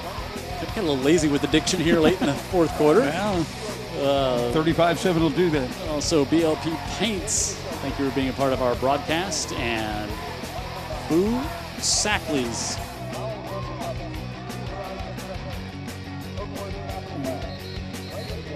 Great chicken fingers there. 42-14. Daphne still big over Davidson. Fairhope shutting out Andalusia 28-0. Gulf Shores is 2-0. 31. Oh, they beat Brookwood. Robertsdale 31-7 win over Alberta. Alma Bryant still up big against Mary G. Blunt hanging out that 12-6 lead against Greenville. Citronelle leads Satsuma 20-6. Third down here, middle of the field. That one dropped. Put it on a dime. Had a chance there for Charlie Hensley. Couldn't hold on to it. Bayside on top of Houston Academy, 28-0. How about the win for Phillip Rivers last night? That was all over the national sports headlines was it really? Today. Oh, wow. Yeah.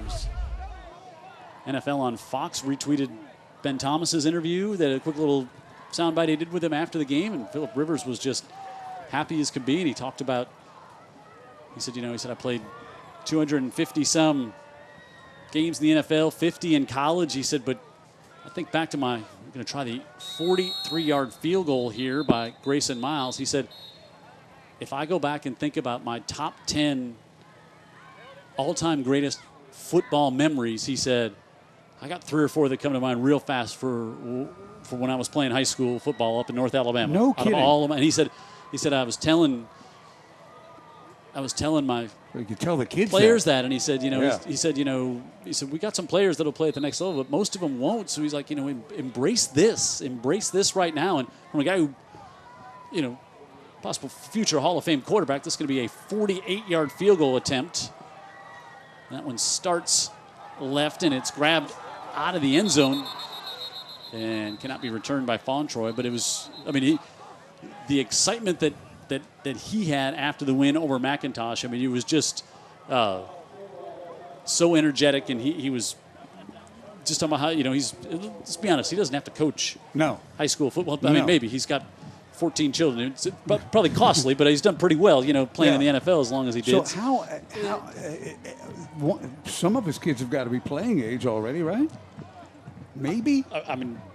With that many children. There's some math involved that maybe, it's got to be close. 40. Yeah. You have a 15-year-old, he might be on the team. Could be. Don't look at me like this is a scandal. What are you doing? There's nothing scandalous. I didn't. I just about the Rivers. I do not. There's a lot of them. I just didn't. I don't know which one is the eldest. But so it was. Eventually, they're going to be on that team. Eventually, they're going to make up the team. I would agree. McConnell flag on the play. Flag on Mr. Kelly's microphone there. As well, Sean Kelly He's not had to talk to us much tonight. No. I think that makes him happy, makes us happy. Yeah, that 13 penalties a week ago for Spanish Fort, not nearly 13 of the 29, as you said, in the game. Yeah. So, Connell Collision Center. Don't make the wrong call. Call them to make a repair. Ooh. Big hit on the inside. Might have been some McConnell collision work in the Theodore parking lot last week. It appears there was some issues for some of us getting out of the parking lot. Maybe there was some repair work needed. I spent about 40 more minutes in the Theodore parking lot than I had planned. I will, if you really want to peek behind the high school football broadcast, when my partner calls me and says, "Are you still in the parking lot?" And I said, "Danny boy, I'm almost in the tunnel. Yeah. On my way back across the bay." You got to pick that spot. You were carefully. You did not have a good offensive line in front of you, leading you out of the parking lot. Jim, I got out of the space, moved about 2 feet forward to start the journey west out of the parking lot, and then to make a turn right to the north, and I didn't move for 25 minutes. I'm like, something's wrong. You handled it well, however. You handled it very constantly challenged by things like that. It's long here for the Toros. Walker looking up the right side, and good coverage back there by Walter Jackson, the junior cornerback for the Saints.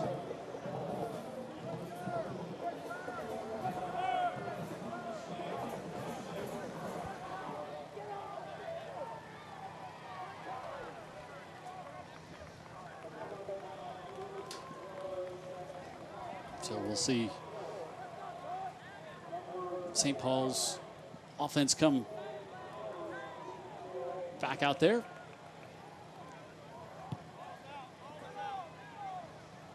Fair catch called for at the 44-yard line. 6.5 to go, and I thought momentarily they were going to let the clock run, but they do stop it. So here's what the Toros have coming up. So the matchup at Gulf Shores, then Robertsdale and Baldwin County, and then how about that little 5-week stretch to close things out? Up at Saraland, then Blunt, Citronelle, McGill, Tulin, and Daphne. Yeah. Yeah, Daphne, of course, is 7A power. Give up front. Nice hole opened up there by Warren Buffkin and rest of the offensive line.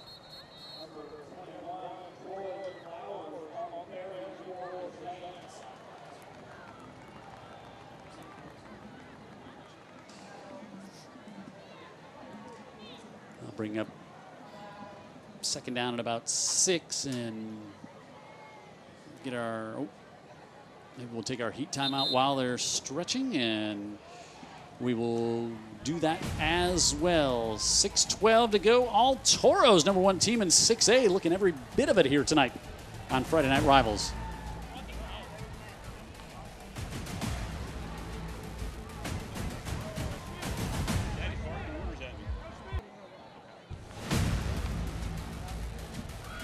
Jim Cox, Dan Brennan, and Heather Healy, our Friday Night Rivals staff here, as getting a little help off the field there. Javante Walton was cramped up at the end of that last play, so that allowed us for the official to say, we'll go ahead and take our heat timeout here with 2nd and 7 coming up halfway through quarter number 4 here on Wendy's Friday Night Rivals.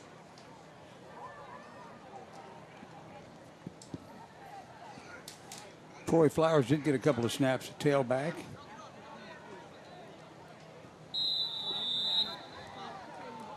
For St. Paul's. Yep. See if they keep it there. No, Holiday going to roll out. Steps up in the pocket. He wants to go deep.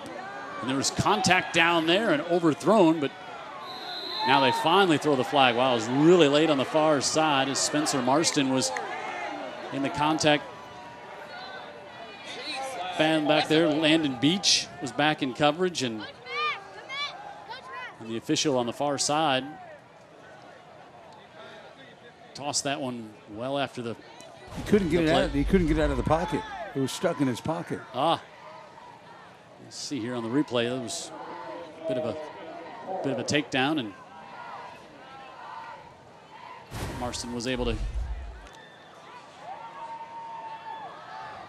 get the call.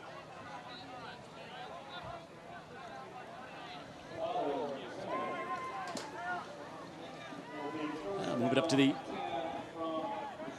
24-yard line.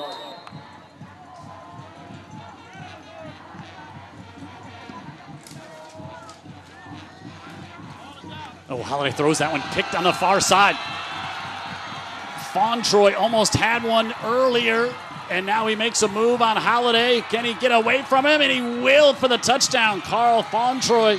We have watched that young man make big plays for the past couple of years, and steps in front of the young quarterback and takes it all the way up the far sidelines for the pick six and the score.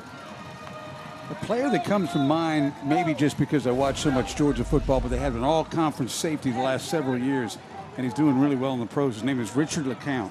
Wears the same number 2, gets everybody set up behind him and in front of him, just knows how to play football. And this guy really knows what he's doing back there, and a good athlete. And UAB's getting a really good player. 78 yards on the return. And Spanish Fort continues to pour it on now, 42-7 as Cam Light, the freshman, comes in and makes the extra point. That's a big moment for that. Yes, young man, maybe come out there. The first of many. Yep. We've seen 8th graders make big kicks for Spanish Fort. Yeah, we have. On Friday nights. Yeah. Well, we've run out of commercials. To be honest with you, there's been a lot of stoppages with all the scores here tonight, and you can come on back out, Spanish Fort kickoff team, because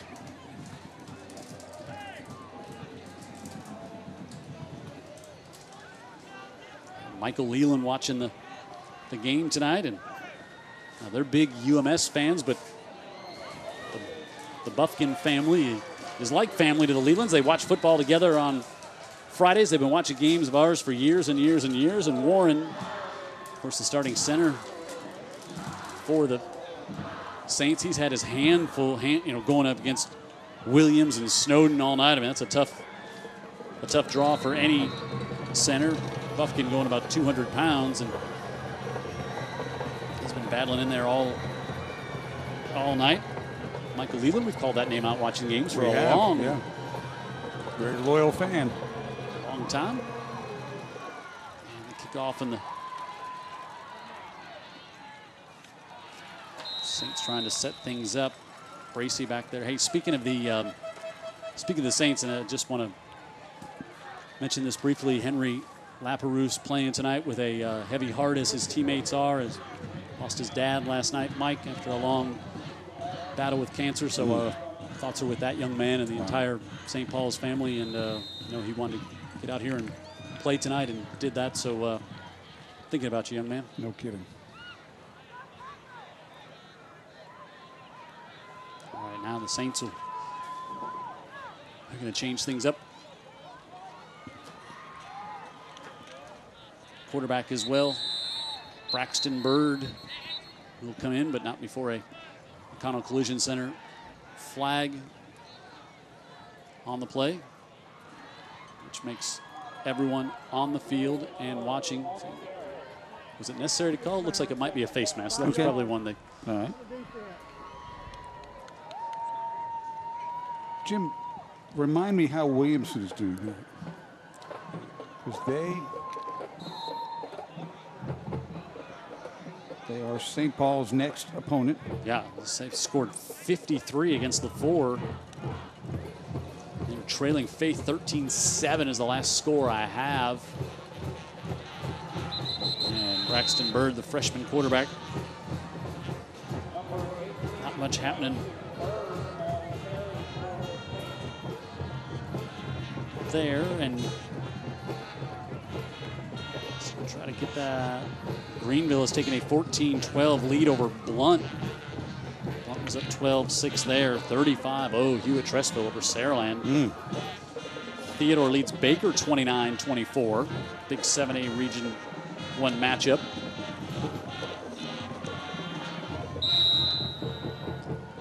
Not a lot of room over there, as Dan mentioned. Troy Flowers in for another series. Chickasaw with the lead.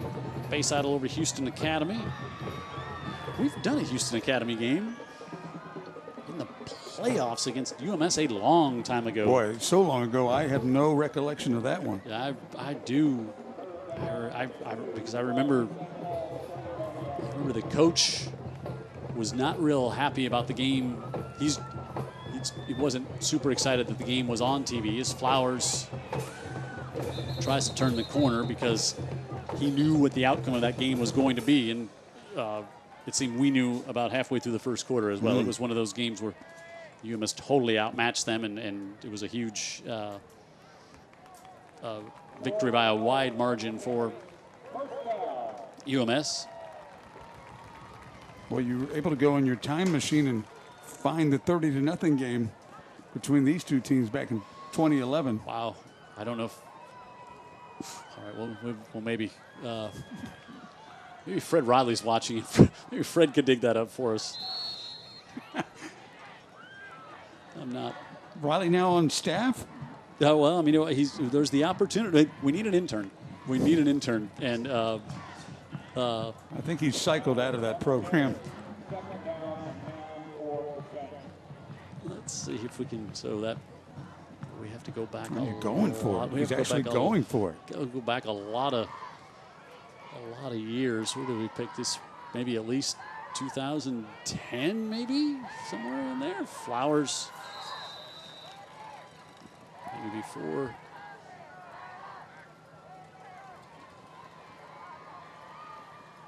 This thing was decided in 3 quarters, by the way. Yeah. I'm providing some riveting TV at this moment, right? Yeah, As I look for satisfying a squabble between the two of us, and now it's all playing out on TV. Audience is thrilled. 42-7 with 2:45 to go here. Dan Brennan's thinking, "Are you really doing Amy's Houston Academy?" I know you're thinking that. It's Flowers on 3rd down, and I think you said Houston County, not Academy. I think we're going to get caught up on semantics at this point. Of the game. 2 different institutions, Jim. I don't know that that's a blurry line. I thought. Now, didn't we go to Houston, Texas, and do a game one time? No, I don't recall that either. Were we on CBS? I think we're just on UTV 44. So as we're down to 2 minutes. This is such an unusual loss for St. Paul's. It's a good thing they've got a veteran Hall of Famer at the controls, because you got to navigate through this thing here and understand you got a lot of season to go. Yeah, and I think it also shows just how good Spanish Fort is. Oh, no doubt. I mean, it's no.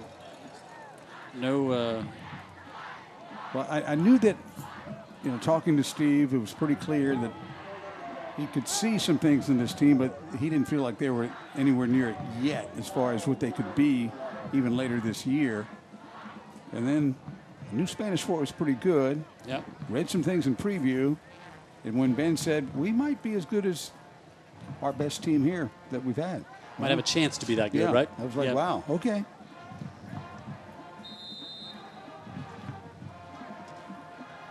So Spanish Fort takes over, and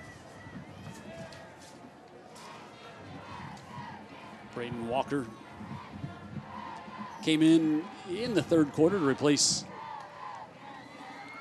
Bird, and Markel Kaiser, good open field tackle there. Drew Williamson, the sophomore, making the stop. Some of these kids on TV for the first time. They work hard all week in practice to get a chance to get out there. And it's hot on them too, right? Yep. And I remember, speaking of UMS, Terry Curtis always said, "Hey, it's you got to get those kids in there. They've earned the right to get in there and play when the score gets a little bit out of hand, and got to keep it." It's a lot of hard work Monday through Thursday to not get rewarded by a chance to come out on the field. Kaiser trying to turn the corner and does. Stays on his feet to about the 35.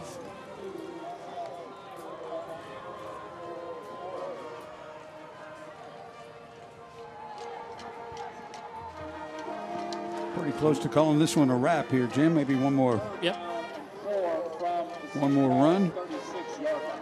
And it looks like Sunday we got some concerns in Louisiana for sure. Yeah, it's going to be felt a long ways. So everybody be safe with Ida. That's going to pack a huge punch. And thinking of our neighbors to the west, and we're going to be on the dirty side of it. So we were talking with Dr. Bill about what we could feel from the effects of that storm, and hopefully it's minimal here, but hopefully everybody to our west is going to be safe through this one, because we know that feeling. And we'll let you know on FM Talk 106.5, and we will go live Sunday if we need to, but Monday morning certainly we'll have everything you need to know. So there's Ben Blackman, 2-0 to start the year.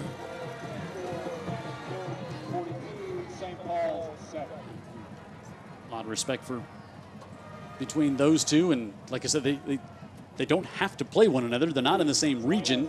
It's hard to find when you're a good program. It's hard to find. It's hard to find opponents to match up with non-region play. So these two teams like to keep each other on the schedule because it's a good test for each other, and they're friends, they absolutely get along well, so they're not, and they realize, in a given year something like this can happen, and this year's Spanish Fort looks really good, and St. Paul's looks a little bit young. All right, let's hear from the victorious head coach with Heather.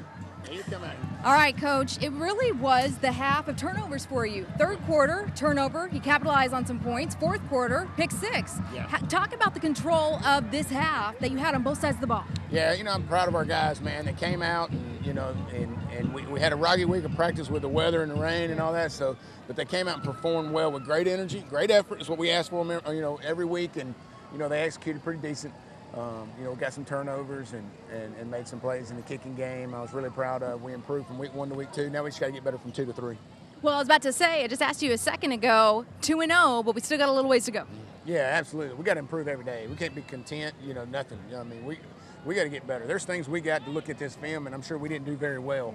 And we got to go fix those things and get better each week. So. What's the focus on heading into week 3? To win. It's a region opener at home, and everybody on the hill. Hope we have a packed crowd come out, and open our region play. So. Soak up this one tonight and then go on region. I got a 24-hour rule. There you go. Thanks, Coach. Guys. Coach Ben Blackman having some fun with Heather down there on the. He's not as intimidating when after the final horn goes off and you've won a big road game. The smile comes through a little bit more. The Ben that we've been lucky enough to get to know. Well, there's a lot to Ben. And there's, but that's part of what you love about him. He's a very, very, very competitive guy. Mm-hmm. Even among coaches, he ranks up there.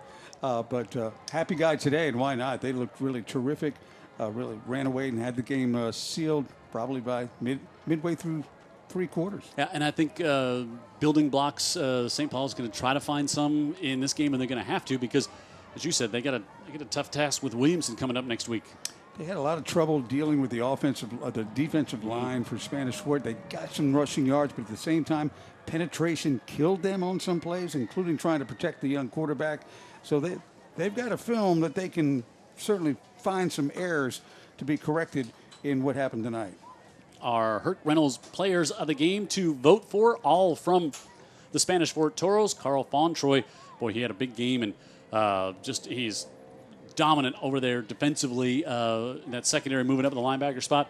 Jake Godfrey, big night offensively and on special teams. And Brendan Bird, the quarterback. Boy, he was spectacular Yeah, all night. Only played 2.5 quarters. Get down to the 20-yard line, get in the red zone, and leave it in his hands. He's more than likely going to get you 6. So log on to UTV44.com to vote. Next week we're at the Lip, right? Yep. Seeing McGill for the first time. I think we are against Saraland. Should be a big matchup again here on UTV44. So thanks to our entire crew, Heather on the sidelines, and all of our Friday Night Rivals crew, including our statistician, Aaron, that was here. He had to fill in.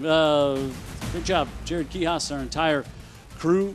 I'm Jim Cox for Dan Brennan and everyone here at St. Paul's. Spanish Fort, impressive. They'll still be ranked number 1 next week because they roll 42-7 tonight over the Saints.